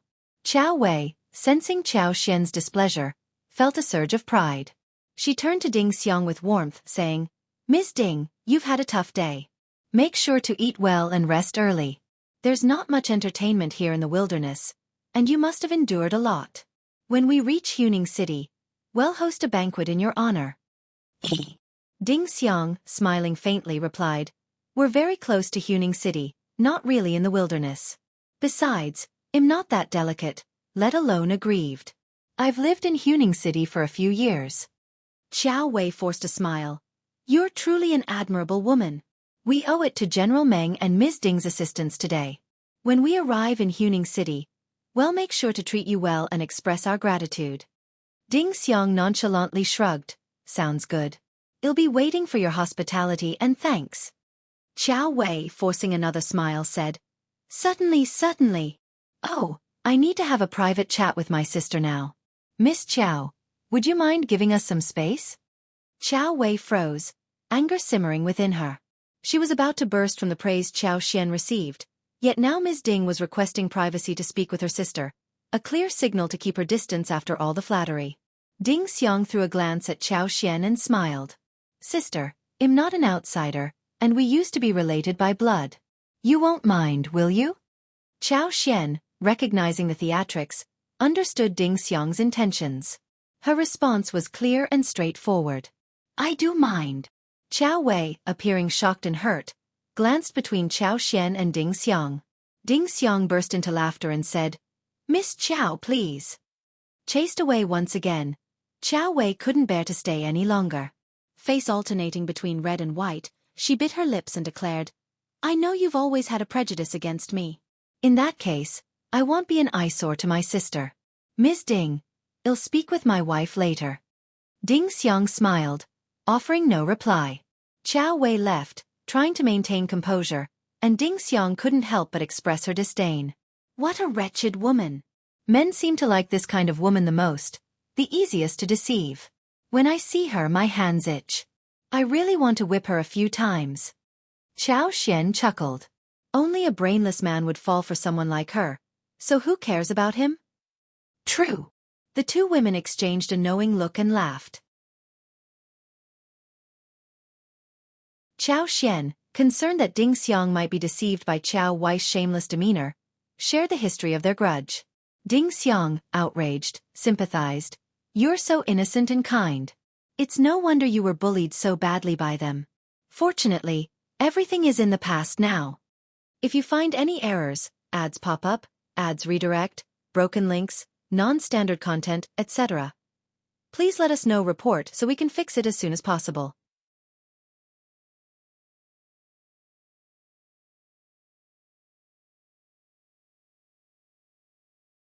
Chapter 1494. Anger, I knew it. No matter how I look at her, I don't like her. She is indeed not a good person. Qiao Xian smiled. Only someone as smart as you can tell what is going on. Ding Xiang smiled and said, she only spoke 3 sentences, and I already knew that she was a B*TCH. Haha, she's not much, but fortunately, she doesn't know how to read the situation. Even if I ignore her, she can still speak so enthusiastically alone. As she spoke, she raised her eyebrows. How did such a person get into the marriage escort team? She must have caused a lot of trouble along the way, right? I think she has a lot of malice towards you and is very indignant. Such a person is despicable and shameless. Sister, you have to be careful. Don't let Lord Xiao be schemed against by her. I think if she could make you sad by tricking Lord Xiao, she would be happy to do it.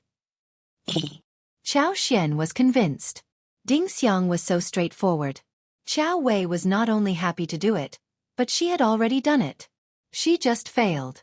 However, what happened that night could not be mentioned. If it spread, it would be equivalent to ruining Qiao Wei's reputation. At that time, it would be self-defeating, and he would have to give her an explanation. Sister, you're right. I was also on guard. Fortunately, my husband isn't muddle-headed. Ding Xiang was reminding Qiao Xian with good intentions.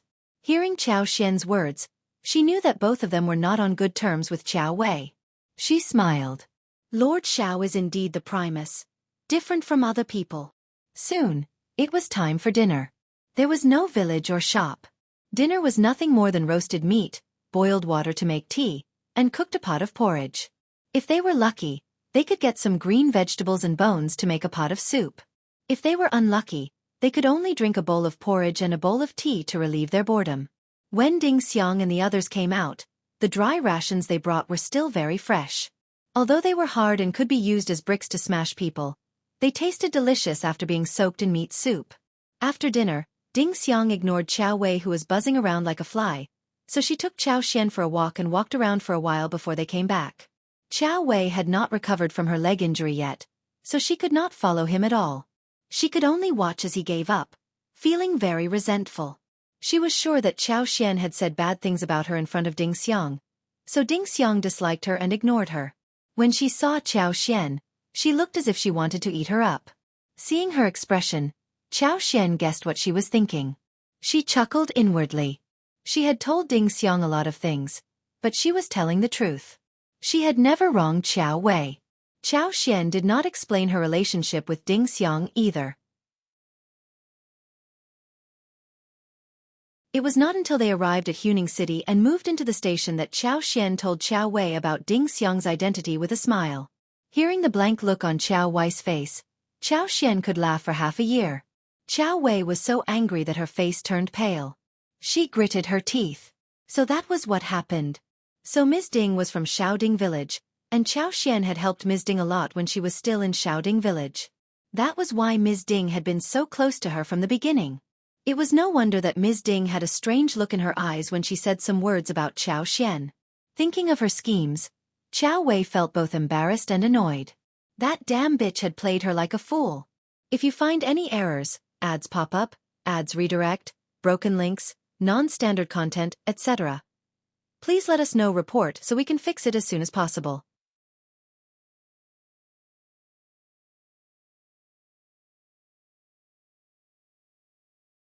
Chapter 1495.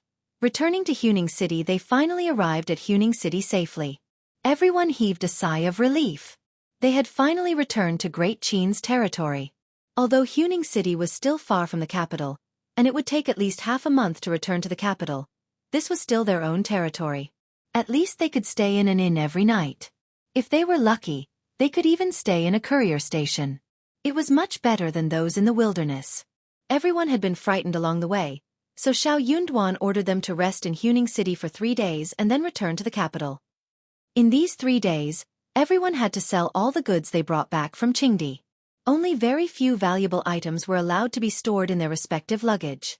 They had to be covered up and not reveal their tracks. The imperial court had its own rules and regulations that could not be violated.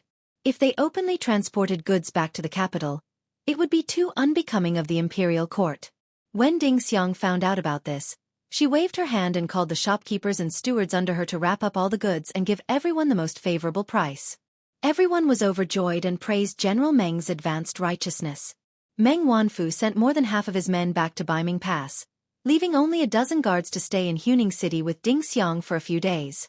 They would return to Baiming Pass after Xiao Yunduan and Qiao Xian returned to the capital. Ding Xiang and Qiao Xian were very close to each other, so she showed Qiao Xian around Huning City enthusiastically, hoping that Qiao Xian could stay in Huning City for a while longer. The two of them also agreed to come and visit often in the future when they were free. The distance between the capital and Huning City was not very far. If they traveled by a light car, they would be able to arrive in 6 to 7 days. Anyway, they all had a lot of time.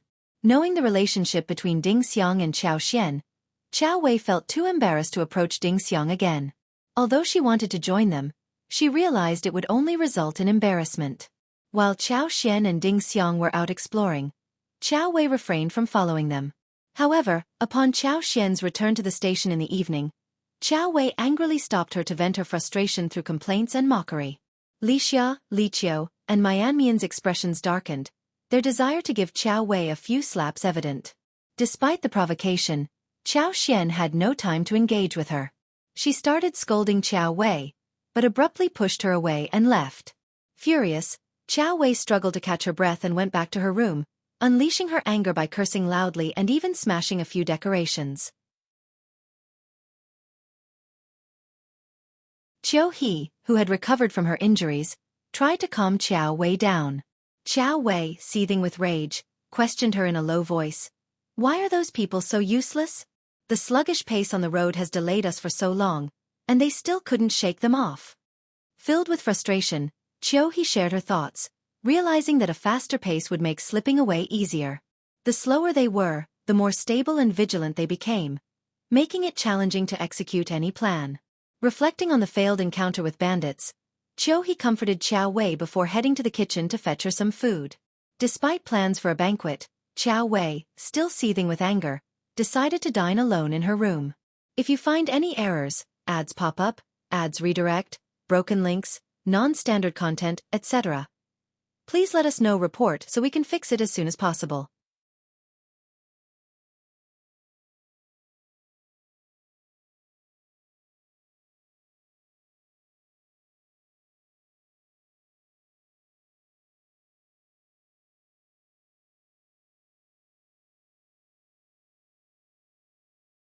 Chapter 1497.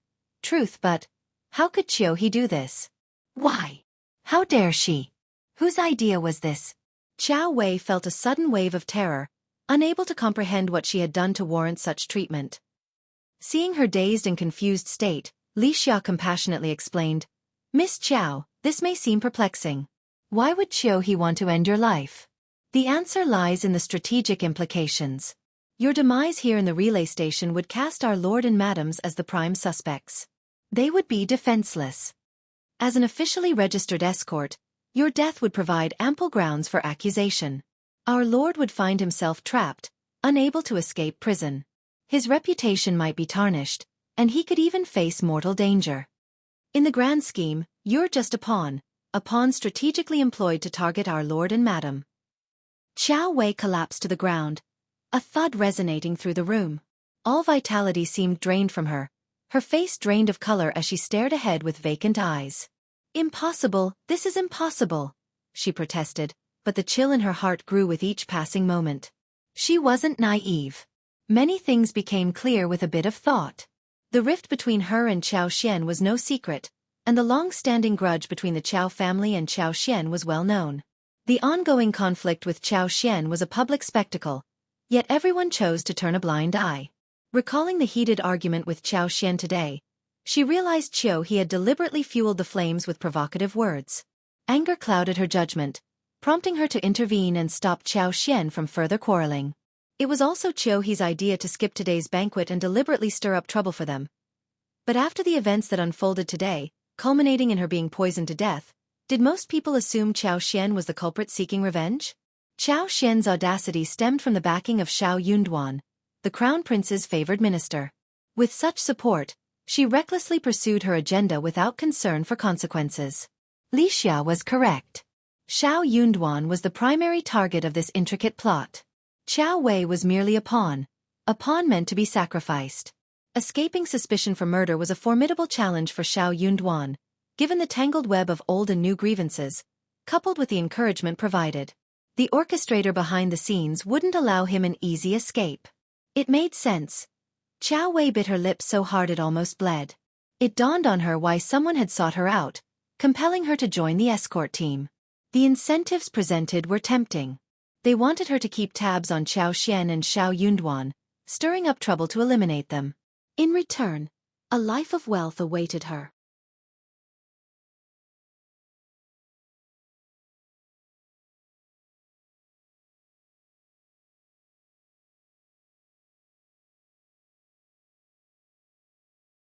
Chapter 1498. No other choice in their perception, she seemed destined for demise from the very beginning to the end. Who would have the patience to engage in conversation with someone they considered already departed? A chill ran down Qiao Wei's spine, and her eyes welled up with tears. Lixia's voice cut through the air, cold and stern. Do you comprehend now? Your actions have brought significant trouble to our lord and lady. Those individuals may not be inclined to let you off lightly. Madam has declared that from today onward, Mian Mian and Mian will be your constant companions. However, they are not at your beck and call. You cannot command them. Qiao Wei remained silent. She understood that Qiao Xian had instructed them to safeguard her life, but ultimately, Qiao Xian showed no concern for her own well-being. The protection extended only to herself and Xiao Yunduan. Gratitude eluded her. She only felt the bitter irony of the situation. Never had she imagined such a day in her relationship with Qiao Xian. Having spoken her piece, Li Xia exited the room with Li Qiao. Mian Mian stayed behind. Mian would join later. Meanwhile, Yi failed to apprehend Qiao He alive. Cornered with no escape, Qiao He chose immediate suicide by poison. Fortunately, the courtyards were currently vacant. Yi swiftly reported the incident, and Sun Qian discreetly ordered someone to handle Qiao He's remains. A missing maidservant would draw no attention. After some time, 2 kitchen servants arrived in Qiao Wei's quarters. They shifted the table and arranged 2 dishes along with soup. Terrified and indignant, Qiao Wei couldn't fathom consuming anything. The sight of the dishes and soup intensified her sense of humiliation. Despite their seemingly immaculate appearance, she refrained from eating, and Mian Mian refrained from urging her. Instead, Qiao Wei sat there, toying with her fingers, exuding a delicate and graceful aura. Qiao Wei seethed with anger. The impulse to reprimand Mian Mian and release her frustration was strong, yet fear held her back. It was common knowledge that Mian Mian was under the protection of Yi, an imposing figure with formidable strength and skills. Yi was stationed nearby, and any ill intentions towards Mian Mian would undoubtedly incur his intervention. However, when Yi disciplined her, Qiao Xian remained uninvolved. Hatred consumed Qiao Wei. How had her life spiraled into such despair? The banquet concluded promptly. Given Xiao Yunduan and the others' fatigue, local officials showed understanding and did not prolong the event. Upon learning of Qiao He's demise, Qiao Xian and Xiao Yunduan expressed no surprise.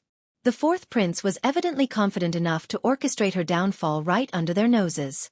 Capturing Qiao He alive had always been a daunting task. But Qiao Wei posed a significant challenge.